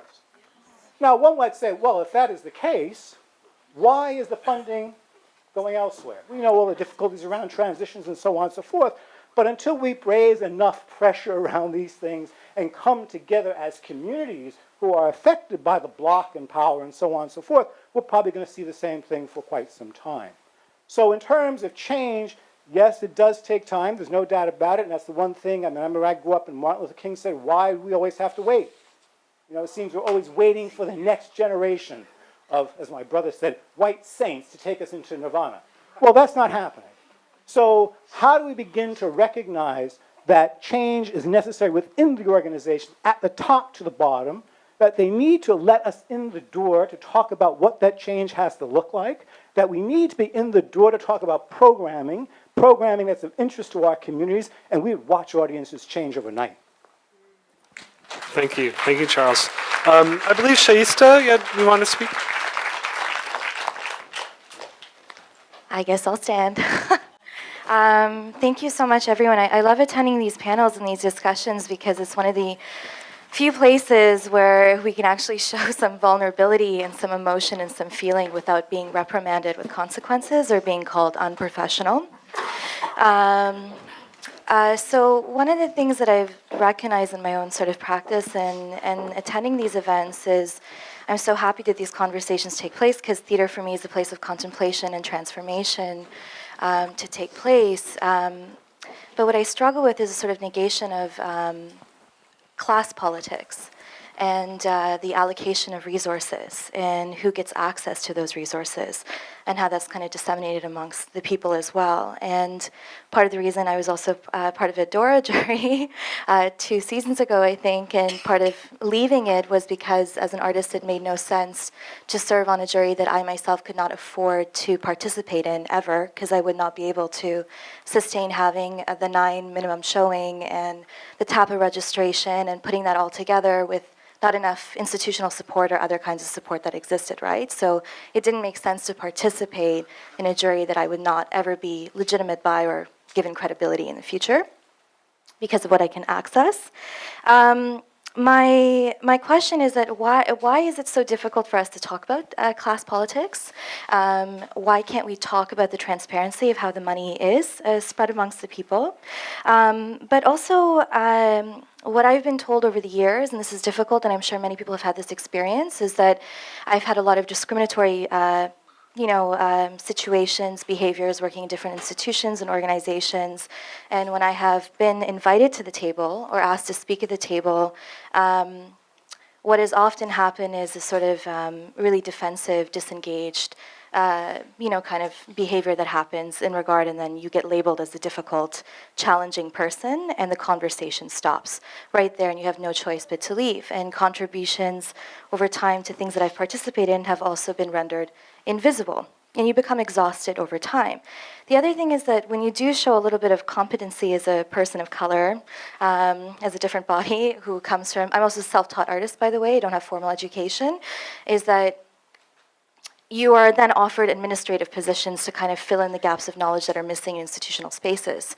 So I go, what happens to the practice of artists who started out wanting to become a fucking artist, maybe not a producer, not an artistic director, not someone who assists anyone, but really has their own practice, but don't have the investment and the care towards that work, but would much rather have me come in and work at a sort of administrative role or to like guide certain conversations around race. So I, even with this, the organization of this symposium, which has been so informative for me and really beautiful in so many ways, it's also been very confrontational. Because I go, when do we get a chance to talk about class? When do we get a chance to talk about who actually gets to access space and the investment, right? It takes 2, 3, 5, 6, 7, 8 years to be able to create a play, and you need space, right? You need time for that to occur. It's an investment, right? So what often happens is that sometimes in my own experience, and what I've experienced from other people as well in discussion, is that there is a certain popularity of a show that happens because there's a certain topic that's trending, something that's marketing, something that has become popular. The artist of color is invited into the space knowing that they're a perpetual guest. Their show gets supported for a certain amount of time, and then beyond that, they kind of disappear. So how in these institutions, how do we, the people who are in positions of power, how do you make sure that there's transparency in place? So when I go to you for advice and guidance and I ask you and I tell you this is what the situation is, you don't tell me it's better if you just be quiet, or don't say too much publicly because there will be consequences, because I'm getting the cues from you. I'm getting the cues that this is the environment that I'm part of and this is the game that's being played, and it's not the game that I want to play anymore. So it's really asking me to do my practice in a really deeply different way, where I know that I won't be able to access institutional funding. So I have to re-engage in a different way, which requires a lot of labor in a very extensive way that is not accounted for, that perhaps I can't really describe in a grant application because there's a certain language that's accepted, right? The viability, the market, the marketable nature of it. Oh my gosh, there's so much to say. I'm so sorry, but I just want to know, like, why are we so afraid of talking about class and money? Like, what is it? What is it about? If there is a fairness in allocation, the one project that I've been part of has been the Riser project from Why Not Theater, and it's the only experience in my 10 years of doing work where I was permitted as an artist to re-engage with my practice and to redirect it and to have the time to develop it without it jeopardizing and putting me in a precarious financial position, which I'm constantly placed into as an artist of color, because it was fairly kind of allocated between the different productions and the space was shared. That's the only model that I know. Are there other models that people are exploring, other models that people would like to put forth, and how can we make those things happen? That's an awesome question, Shista, and thank you. Is there anyone from the Riser project in the room that would like to speak to the model that they're operating under? David?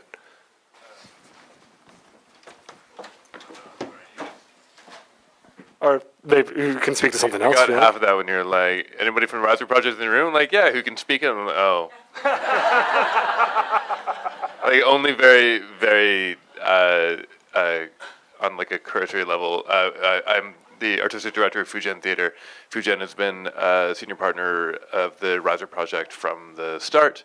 and I think as well as Nightwood and Necessary Angel. And yeah, I mean, it's a project that was funded from TAC's Open Door initiative, and I know that funding or that initiative was a 3-year kind of time-sensitive thing that has run out. So the future of it is uncertain to me. It may be more certain to why not.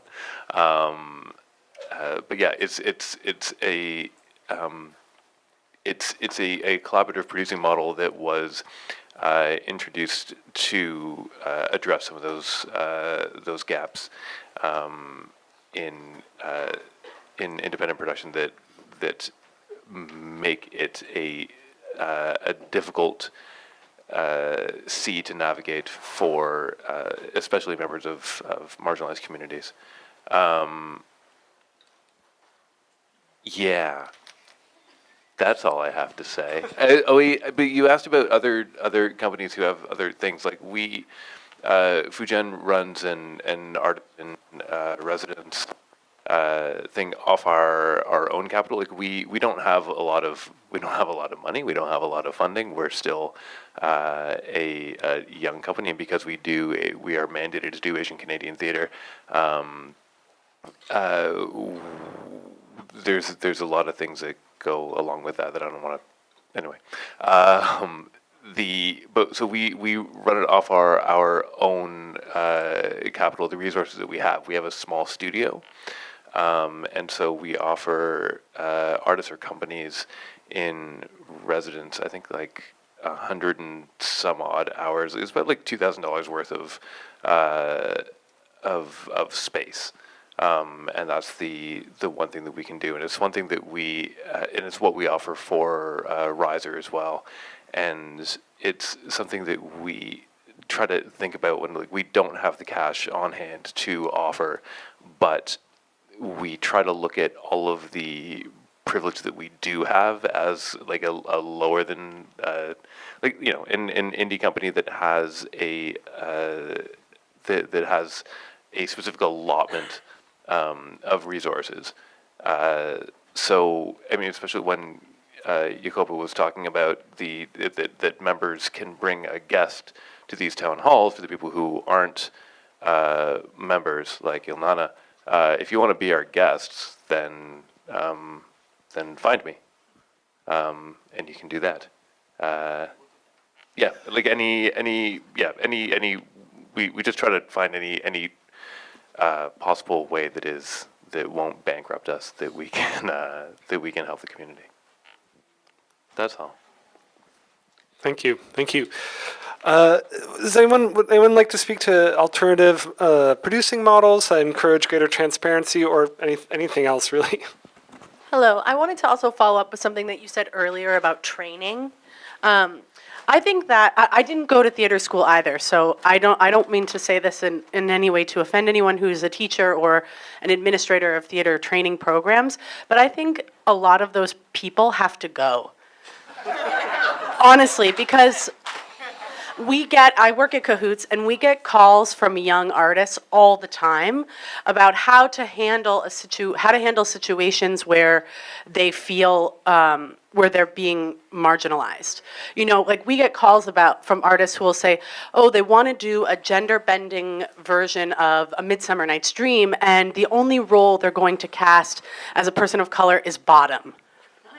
You know, like optically, that's a problem. You know, like you have to think about the choices that you make artistically and as teachers to create space for artists who, you know, sure, there aren't a lot of roles for people of color in Shakespeare, but why are you going to give the one person of color the character of comic relief? Like, why is that the only possibility? Why do they have to be the servants and the, you know, the dressing on stage. And I see that a lot in training programs, and when young artists come to us and say, I don't know how to respond to this opportunity to play this role because I feel really uncomfortable about the, going back to what you're saying about class, about the status of the person that they're asking me to play. And I think a lot of times it's very unconscious.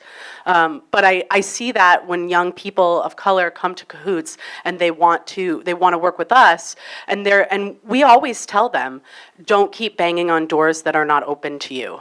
Find the doors that are open to you. And I think that sucks, honestly. Like, all the doors should be opened, and it shouldn't just be for you to play servant number 3 or to play bottom, frankly. Thank you. Are there any responses to that?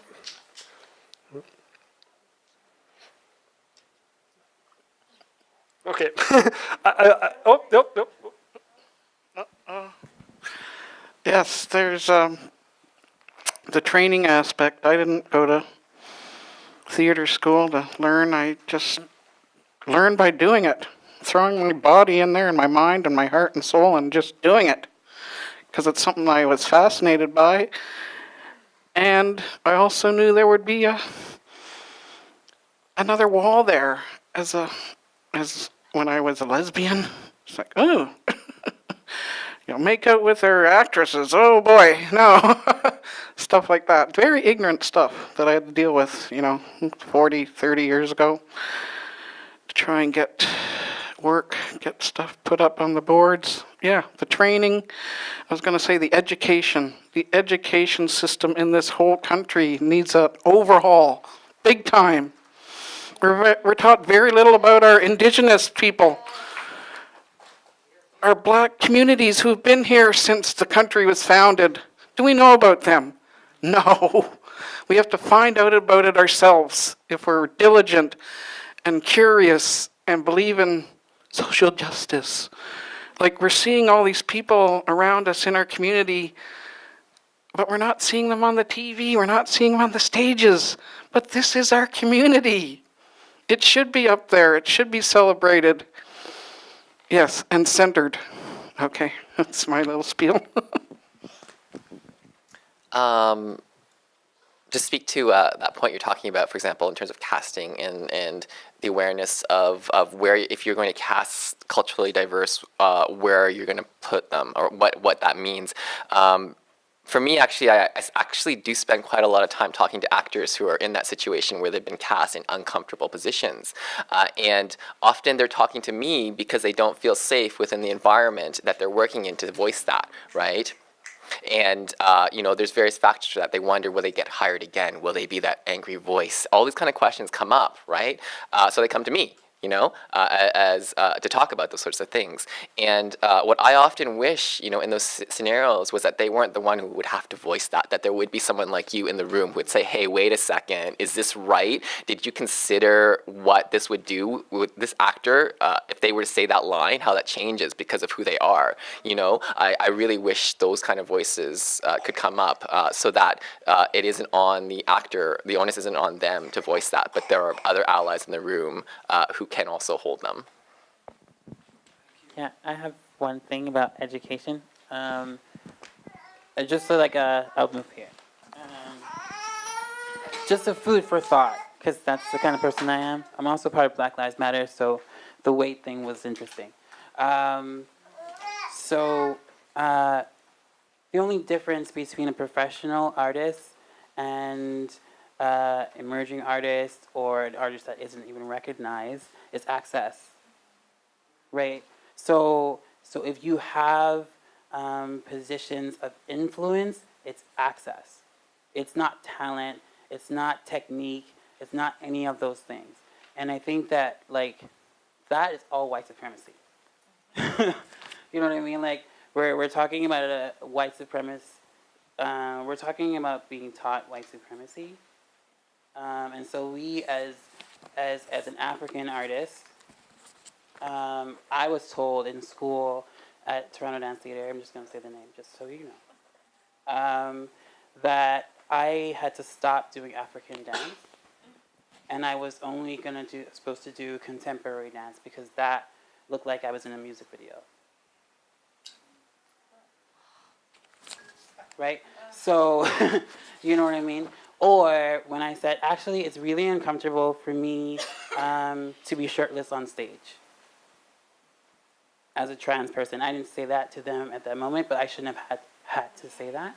So it's really uncomfortable for me to be shirtless. Can I wear something that straps across or like some sort of compromise?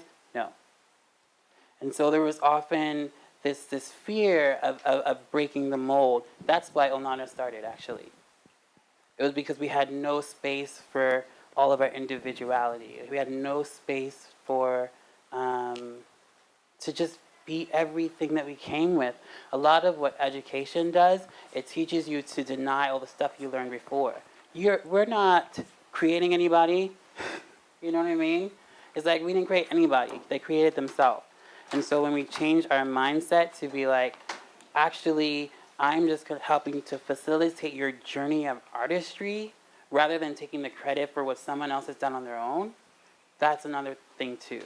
And another part is guilt isn't responsibility. So if you're sitting here feeling guilty and you feel like that's the end of it, that isn't. That is the impetus, or that should be like an igniter for you to be like, I'm feeling guilty. I need to actually do something about that. And everyone in here is talented enough to figure out the ways in which they do that. Whether it's blogging, whether it's going to these institutions, dance institutions, and being like, what is happening here? Who is in this catalog? Who are the, like, what do our pictures actually look like? What are the black artists doing in this school? What do they do after they leave the school? What kind of support do they have? If those are the conversations that you're willing to engage with, then we're moving forward. If we're willing to help and support TAPA, raise consciousness on Indigenous rights and black rights and trans rights and all those things, then we won't have to be sitting here in 10 years. Because that would be a fail.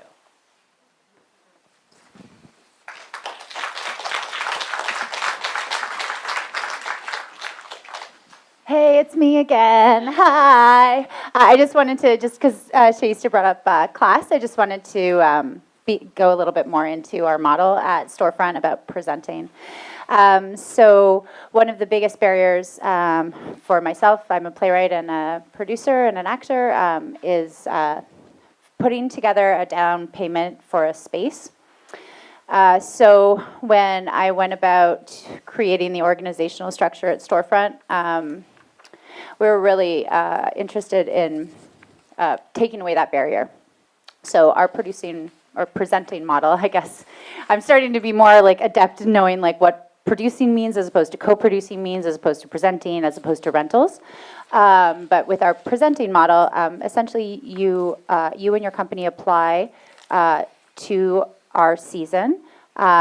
We have a curatorial panel, which I look forward to expanding in the next couple of years to include dance and visual art, as well as installation stuff. But anyway, so essentially, you don't have to pay us anything. And what we do, we don't have to pay us anything at the front end. We provide you with a lot of the services that, as an especially indie artist, you just don't have access sometimes. In order to get your work up, like you need to get a poster made, you need to tweet about it, you need to get a photographer, God knows how much they cost, right, for your press photos. You need to be able to try to get the press out. So we provide this package, or what I referred to earlier as the neck pillows. So what you get if you're invited to work with us in the curated season is you get an associate producer on your project, you get video, or you get a videographer, you get a photographer, you get a graphic designer, you get front of house service, you get box office, you get production management help. And what I'm trying to do now is, because we work with a lot of collectives that, you know, they throw their people together and it's like, maybe you've got your cousin who has a truck who's going to kind of help with production management but like doesn't really know how to do that.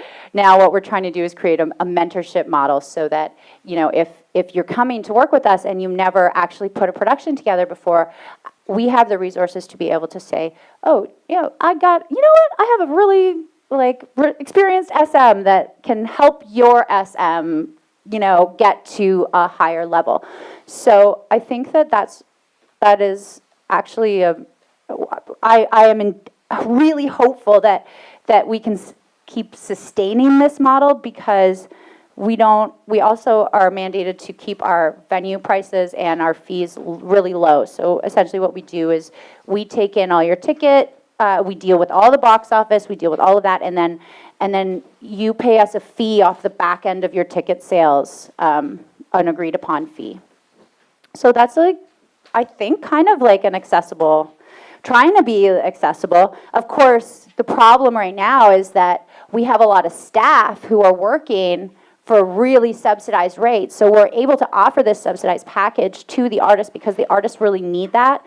But we also need to kind of cover the back end of the staffing. And of course, not the Ontario Arts Council, but the Arts Councils, they're really interested in supporting the artists. So are we, but I'm not really sure if right now we're like a service organization, or because I am also an artist. So when I'm like, oh, we're providing all these administrative producing services, is that art? I don't know, is it facilitation of art? So it is access to some of the the funding that we don't get, and to be perfectly transparent, a storefront, we don't get any funding. We have never received a grant.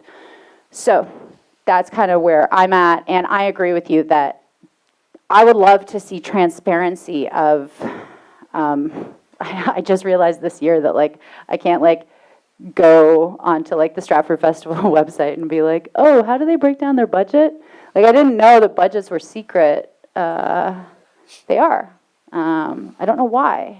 I don't know why there isn't more of a community where we consider ourselves a community. So I don't know why there isn't more resource sharing in terms of that information. Anyway, you can get it from the CRA, but you can't get the breakdown. You can't get the breakdown, right? You can get financial statements of what people spent, but it's also what should I be spending? Anyway, I have lots to say. Thank you for the time. There were a couple of other individuals, yes. What's happening?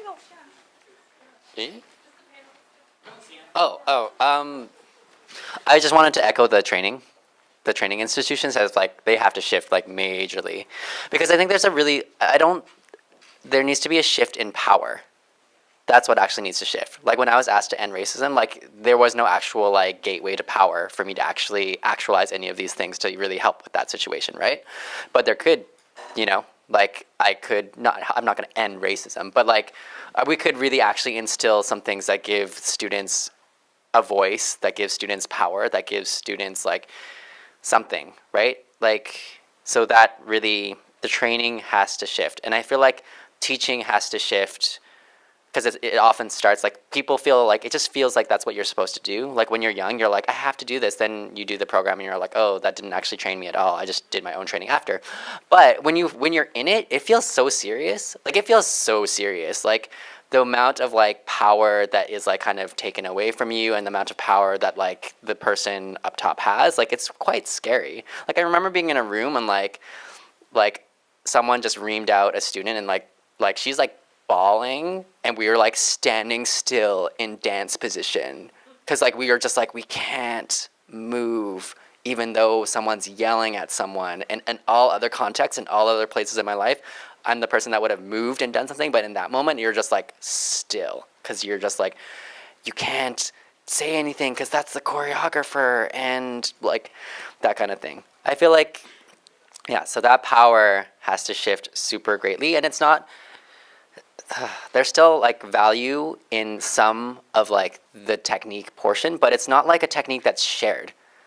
I feel the outlook of how technique is shared is also extremely important. It's how, it's kind of as a teacher that teaches now, it's kind of how can I share this with you so that everyone can take something away from it, versus being I'm just going to share this with the 2 people I like in this class, and the rest of you can fumble through, and who cares? You're not going to be dancing in 5 years anyways. It's got that kind of mentality, right? It's it's important to really think about how teaching is distributed and how evenly it can be distributed evenly. Yeah, so that I'm yeah, training institutions, like a huge shift in like how that's done is going to make a difference, because it's also, it means that more people will actually get something out of it, and you won't just be like overlooked or told that you're wrong and like have to unprogram all of the sad things that you were told about yourself. And then just in terms of like class, I just wanted to like speak to like that, just in the like the sharing of like, where are we at? Who are these panelists? What are they doing? Who are they? I'm like, I'm pretty like yeah, I am definitely one of those artists that like figures out how to pay my rent every month somehow. That's the reality of it. I've danced with a lot of companies, like mostly people of color, Indigenous, and yeah, mixed people of color, Black, Indigenous dance companies within the city. I haven't actually worked with a lot of white dance companies. Partially that is my choosing. Partially I just don't want to be erased on stage. And even while dancing with people of color dance companies, because I was talking about that lens earlier, that doesn't mean that I'll be represented. Like, how many times have I danced for like a Chinese dance company, and then they're like really excited about a white person that can't do Chinese dance that's still dancing in front of me. These are the reasons why I have danced independently and formed that collective, because it's the same thing. It's like I just was so tired of like being in the background and not existing, and if I existed, it was like this super small caricature version of myself versus like the fullness of who I actually am. I think being broke and like not having funds also makes it really clear that you really love the art, because if you didn't love sharing stories and doing this kind of work, I would have left like a long time ago, because it's not necessarily been lucrative, but I know that I have a passion to represent and share stories and share that knowledge with other folks. But yeah, there is like that's a real repercussion too. I just wanted to echo that like I think some people are scared of me, and they should be, but like not just scared of me, you know, because I'm also like a really amazing artist that you should probably want to work with as well, because I can do stuff that other people can't. But that's like the reality of when a lot of us, I feel like, it's just like, yeah, like there's no opportunity unless we create it on our own, because people are really scared. It's usually like that, we don't see how you can fit. It doesn't fit, because that's what casting is. It's like, how do you fit into this thing that's already there, versus like the idea of like, oh, how are we going to grow this into something it's never been before, beyond what it could ever be, is not how people, like how art is created. It's like, how do you fit this role that's already set in stone, and you kind of don't look like what we thought it would be, so you're not going to be in it, kind of thing.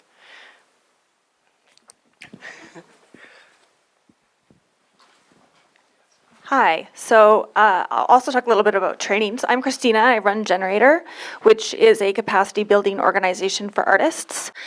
We transformed from staff 2 years ago, and working with the model that we want artists to have more skills so that they can better use the resources that they have to pay themselves to make their art happen, instead of either not knowing where their money is going because they don't know where it's going, or paying somebody else to do the work, which if you could afford to do it is great, but if you can't, we want you to know how to use your resources effectively so that you're paying yourself and your work is happening in the way you want it to happen, to the best of your financial abilities or other abilities. So we actually have 2 programs, both of which are open for applications right now. One is the Artist Producer Training Program, which you as a participant are paid to participate. It's not a lot, but maybe it'll be more. And that is a 3 times 6 week, 6 hours a week process where you get active, real skills in producing your own work, taught by people who make work here. Historically, staff generated just theater, but I come from an interdisciplinary and dance background, so I am looking for dance people and other folks to apply. And the other is the annual resident company program, where you get free office space for a year and a week of rehearsal space, and then coaching and mentoring from our team, as well as access back to the artist producer training program. And in that program, there is an expectation that that with that free space that you feed back into our community. So you also become teachers in the artist producer training program. You become part of a collaborative process of talking to other people in the space, and you'll help us with building our artist producer resource, which will be online in the fall. And Shakespeare in the Rough is here. They're in our office. If you want to ask someone who's not me about it, you can talk to them. There's no one else here from... from this today, right? All right. Thank you. Also, you can come talk to me about it, but. Thank you. I believe the person behind you, do you have something that you wanted to say? Sure. I'll come down here because it's weird to be up there. Hi, everybody. I'm Allison Wong. Gosh, my brain is so full, and I have so many things to say, so bear with me. I'll try to be concise. We were talking about resources and access, and money is a big part of that. And I feel like maybe we need to start thinking about access also as a resource, and resources are finite. And if we're asking the question, why do certain groups of people and certain organizations don't have access? And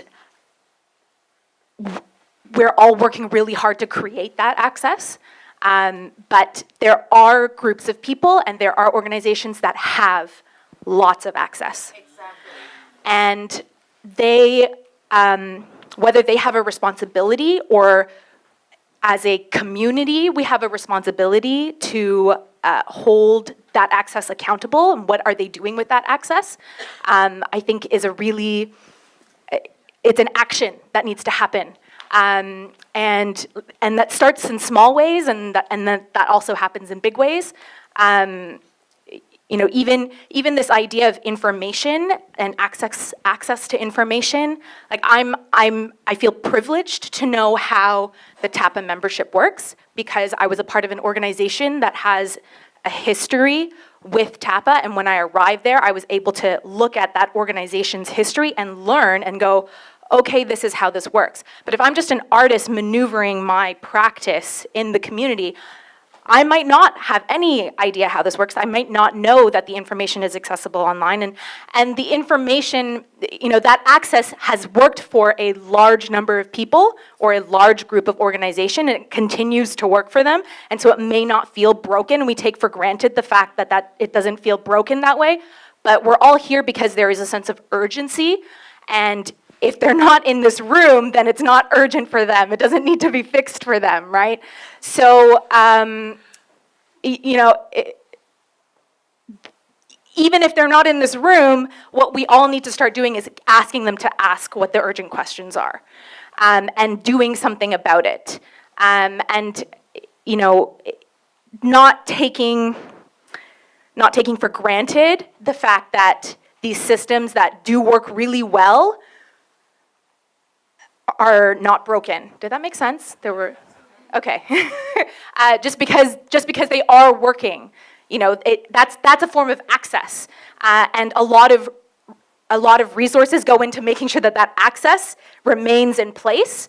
But I feel like we need to divert some of that to make sure that access works for other people, and not asking, because what I'm hearing is a lot of like the small, like Fugen is making creative ways to help artists, storefront, you know, generator. These are smaller organizations, and the creativity, that responsibility of that creativity to come up with new models lies on them. But they already have less access, less resources, less time, less money.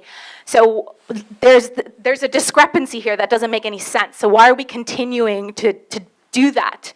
And how can we make that better, you know? Like, and I just wanted to really quickly say, with this survey, if you are a TAPA member company, and when you get this survey, I'm hoping that everybody is already thinking of doing this, but like, this is what I mean. Like, I think actions just need to be said out loud.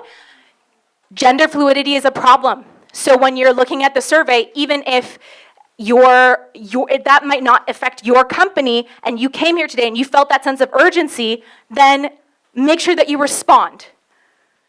So not just if it affects your work and your company's work, but like you came here today and your community said something to you, so respond.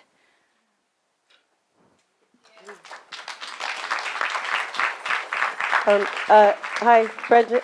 I have a mic. It's Kira again. It's just a warning. I'm a tiger, and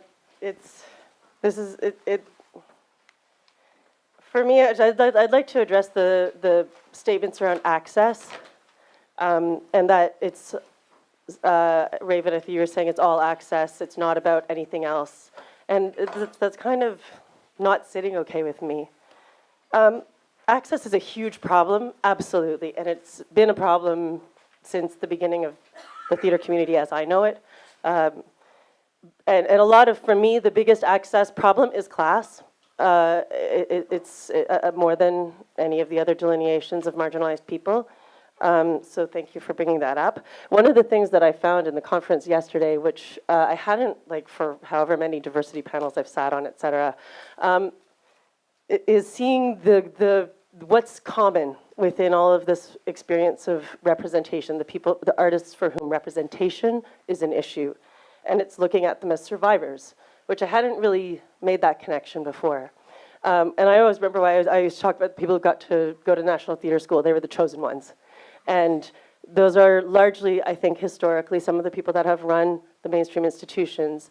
And so there has been, I would say it's fair to say, a paradigm between the people who are running the organizations as the chosen ones and the ones who need representation as the survivors. And they make theater from very different places. And I think that the training systems and all of those things are really valid calls to action in terms of what should be done now, because we are entering, I think, a different generation of theater in Canada, which is really exciting, right? But it's still really young. And it concerns me. I think why I'm emotional is these assumptions. I'm hearing a lot about the system, the system, the system. And I grew up in Toronto, and I went to see shows in high school in the 80s.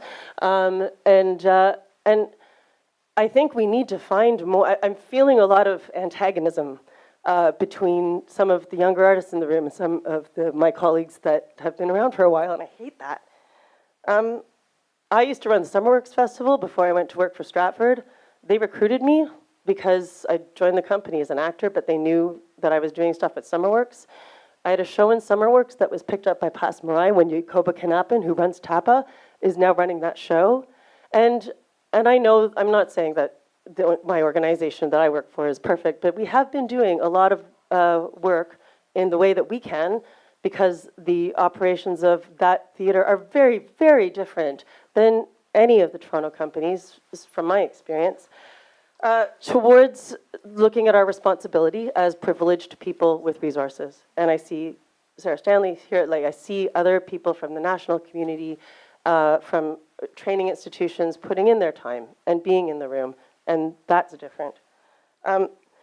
If you start to look at the history of marginalized people in theater alone, and that's like a really small demographic or focused demographic, I find more lessons in looking at history, looking at women, the early female playwrights in Canadian theater, and who they represented at the time, and looking to who their equivalents are now, because there might be models of success. Also, those people are now the establishment. And I remember I met, like, you know, they talk about the Stratford audiences, they're all getting old and they're all in their 70s. And I remember meeting with Robert Wilson, who was in his 70s, and going, "You're a hippie."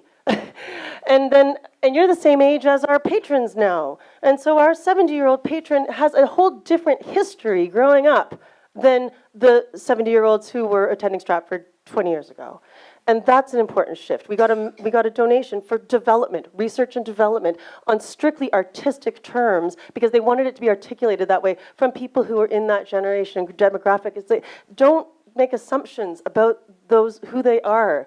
Don't make assumptions that because we've gone on to move into other roles and responsibilities, because that's what I see my job as, that we forget what it's like to try to put your rent together in a month, and when you're working for free and you're not getting any grant applications and access.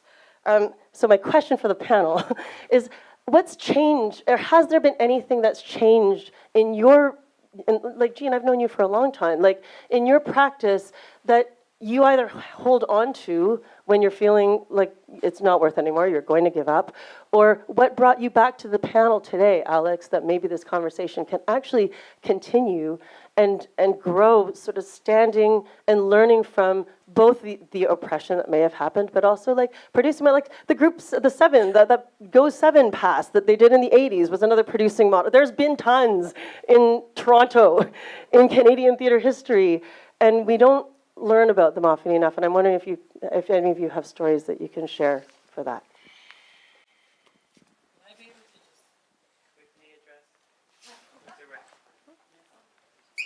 So I'm going to step out here so I can direct you, address you directly. So as a black person, I'm not going to speak for anyone else, I'll speak for myself. As a black person, I'm not just representing myself. I never actually have the privilege of only representing myself. So when I'm talking about displacement and when I'm talking about access and when I'm talking about institutions, you also have to recognize when you step into those roles, you're also stepping into a legacy of displacement, right? And so it's not necessarily a personal attack on you. It's a very, very vulnerable ask, actually.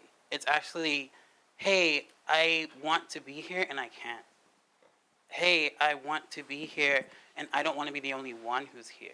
So I think this notion of antagonizing, no, it's an actual experience. See, often what happens is that people who are marginalized say, this is a problem for me. And then the person who isn't says, or who was and has moved and has figured out something for themselves says, prove it. Right? And so, and the person who is marginalized, myself, says, hey, this is a problem for me. And the person who has access to a power that can change that for me says, prove it. Right? Prove to me how this works. Prove to me that this is a problem for more than just your community. So this actually, what I'm talking about, has been happening for 500 years, actually. Right? So contemporary dance, modern dance, a lot of that was stolen from African dance. Right? So what I'm actually talking about is a legacy of erasure, thievery, savagery, and on this land, right? We started talking about what we're doing right here on this land, and if we don't indigenize our minds and our institutions, then we are doomed to fail. If we're not thinking about the ways in which we are liberating ourselves on this land, the ways we are building institutions on this land, then we are not, we're hurting it. Right? That's what I'm talking about. We're actually talking about harm. We're actually talking about my husband in 2010 went to audition for the Canadian Opera Company. And the title says Nixon in China was the show, right? I'm sorry to tell your story, but Nixon in China. I went to that audition with Cian just to support, because I shouldn't have been chosen I wasn't chosen, but I just went to support in the audition, right? So we get to the audition and they say martial arts experience necessary and ballet a plus. Perfect for this individual. So we go and the choreographer says kung fu pose, which is offensive, by the way. And then so you see the show. They hired no Asian dancers at all. In 2010, in this city, yellowface. And so what I'm talking about is actual experiences of pain and displacement. And the reasons why this panel came was because my husband was sitting at home frustrated because like he had to make a decision that should never have to make. And so so if you think about the original intention on why we're all in this room, it's because that person was hurt, actually. And so when you come at me as if I was saying access as against you, then I think you need to invest in thinking about why that is making you feel the way that you feel, because it's not necessarily to not validate your feelings. I run a dance company too. I have power and privilege too. And so when someone says to me, hey, you know what, there was an ASL at this function that you have, I have to address that. And it's not personal. People need to access it. So if it's not being transcribed, we're failing. If there isn't someone who is visibly disabled on this panel, we're failing.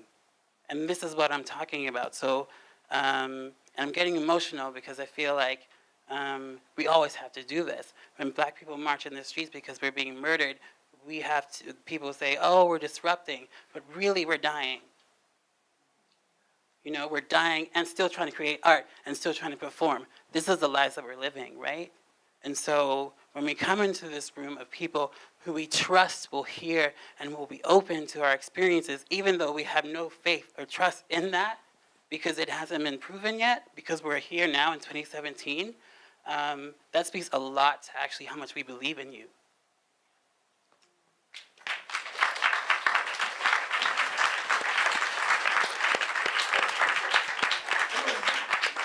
I know Charles wants to speak. Is there a response here on the panel first? Sure, I've got the mic. The flip side of the sort of the conversation, like especially is in this room and the people who have come to this conference, I see the work that is happening, right? And I see Kira specifically, since you asked the question, the stuff that you're doing at Stratford, and that warms my heart, right? And that potential of what can happen, especially as the younger generations come and we see turnover of things, right? I have such a huge hope for what is to come, So for me, maybe I'll share this. So I did this smudging at the beginning of this whole panel. The feather I used, that was gifted to me on Six Nations. That feather belonged to a Two-Spirit elder who was a director in theater. That feather belonged to Ayanna Miracle. And, I was not there for all of Ayanna's life. I hear stories, I hear her perspective, I hear other people's perspectives. But what I can say is because she, embraced, her notions of gender from her ancestors, from her cultures as a strong Angwe Hanwe woman, she faced a lot. She had to deal with a lot, And by the time I got to meet her, I felt that, I felt the weight of all the things that she had to do and had to go through and had to persevere through. And she passed away at oh gosh, how old was she? 62, 63? The amount of trauma and stress on her body, ended her life early, And I hold this feather now with responsibility. Many responsibilities, but one of them is that, I am appreciative of where I am as an artist and what I've been able to do and the accomplishments that I've been able to have and the fact that I can still practice art and survive, in these times. And for me, going forward, I want to surround myself with people that, I can both work alongside, that I can also support and mentor, and that I can help grow with, because for that ancestor that's sitting in that chair right next to Rick right now, I want to let them know that I'm doing my part to make it better for the future, for those future people who aren't even in this room yet. So they don't have to be that individual who's fighting against the system and who's struggling and that kind of thing. I want it to grow that way, and I have that hope. And looking in this room, I feel that. So that's how I kind of balance it all together. Thank you. We're sort of quickly running out of time, but perhaps Charles, would you still like to share your? Yeah, please.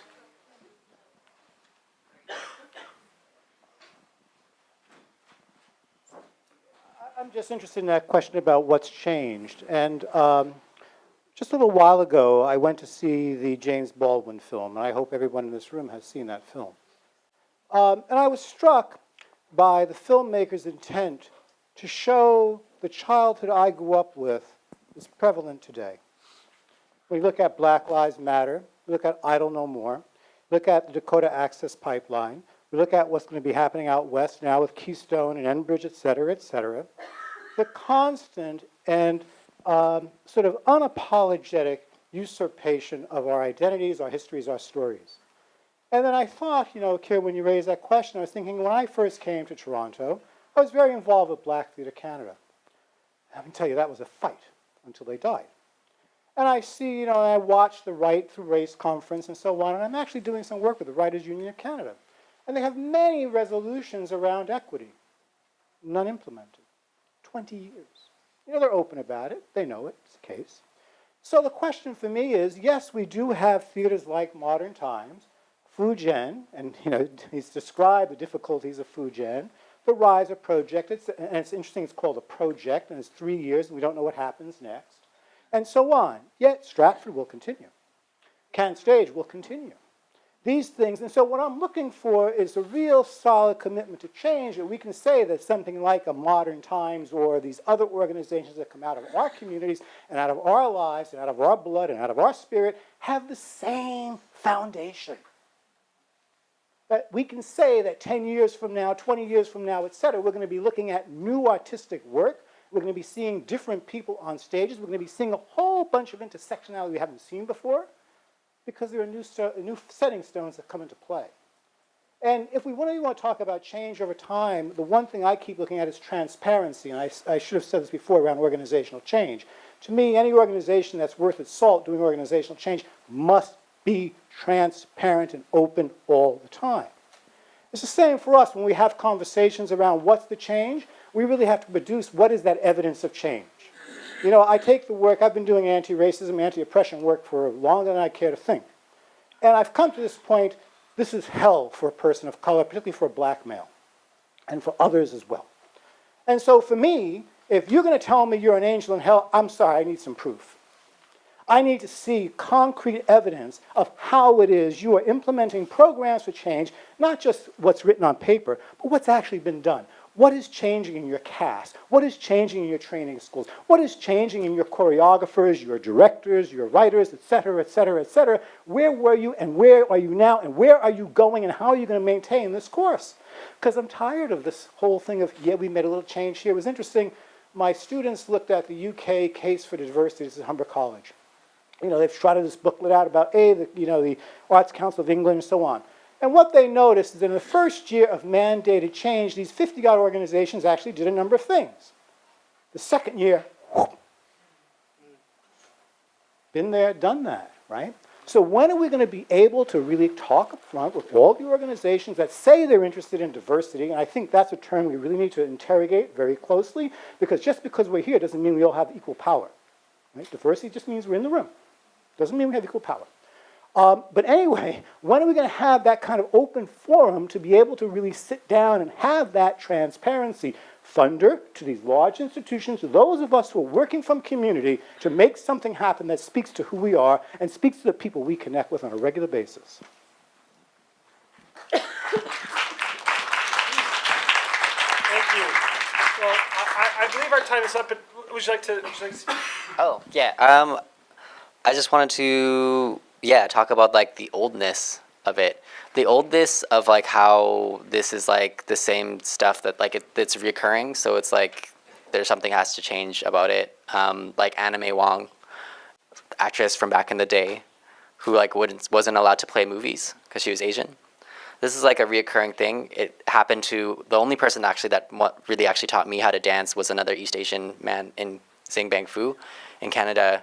Was also really great work, but no one knows who that person is, not funded, overlooked. And then there's me, and it's like the same thing. And it's not just like exclusive to like, I feel like there's like a lot of guilt in the room. There's like it's like helpful, nice. I'm like, I call you all nice allies, like nice allies that are like, oh, like I feel bad. And I think there's like a thing that can be like, you can feel real, like it's like, oh, like I'm a bad person, and it's like, it doesn't negate the good work that you're doing. When there's like this uncomfortable, challenging conversation. But then it's like, at the same time, you all still got to do something about it. And not just be in the like, oh, it's sad and hurts and I felt bad. Like that's not going to, like your feeling bad is not going to really do that much unless it actually does something to instigate some sort of change. So I just encourage that like this actual change happens and it's not just like let's hand each other Kleenex. And that's nice, but we actually have to do something better than that. And it's also, when I talk about like Anna May Wong, to my teacher, to me, to like the current situation, like this is beyond just the Doors. Like it's like the Doors is the brunt of it, but it's not, right? This is like the same ebbs and flows of like Oscar's So White. This is like that there's still like Scarlett Johansson, Tilda Swinton, Matt Damon, and like whatever else white actor that are playing Asian actors, and it's okay that they're just like these white people that, anyways, you know what I mean? Like it's just like it is now and present, but also it's also present in the sense that like we're not necessarily progressive here to be doing that change. Like it's like happening, like people are talking about it in the MTV Movie Awards, the Emmys, the Grammys, the Oscars. Like these conversations are happening. They've been happening for a long time, and it's like there are other ways. I just wanted to end with like, I don't know, like to contemplate like what I really wanted out of this conversation was for people in communities, specifically like various underrepresented communities that are making art, to like question how they want to be awarded and what that change would look like in regards to awards anyways. Like what would that look like and how would that honoring happen so that our art is recognized the way we want, in terms of like maybe there'd be other things like best durational dance performance, 20 minutes or longer, best short dance performance, best large scale dance performance, best this, like there's like things that we can think of, categories galore, and it's like that same thing that's like, yeah, there can be best dramatic performance, best comedic performance, best pop vocal, best R&B thing. It's not gendered, you know what I mean? So it's just, that's it. Thanks. Great, thank you. Thank you. Do you have any closing words, Jean? I think, no, I'm good, yeah. Yeah, Alec? I'm just thinking about Bertolt Brecht. Thinking about class, he's just a little line from him. Art is not a mirror for society, it's a hammer to shape it. Thank you, Bertolt. Great, thank you. So a huge thank you to our panelists, Alec, Jean, and Chiang, and a huge thank you to the organizers of this event and to all the contributors in the conversation today. It was a really a very thoughtful, brave, and deep conversation. So thank you. Thank you. I guess that ends this event. I think there's a party or something.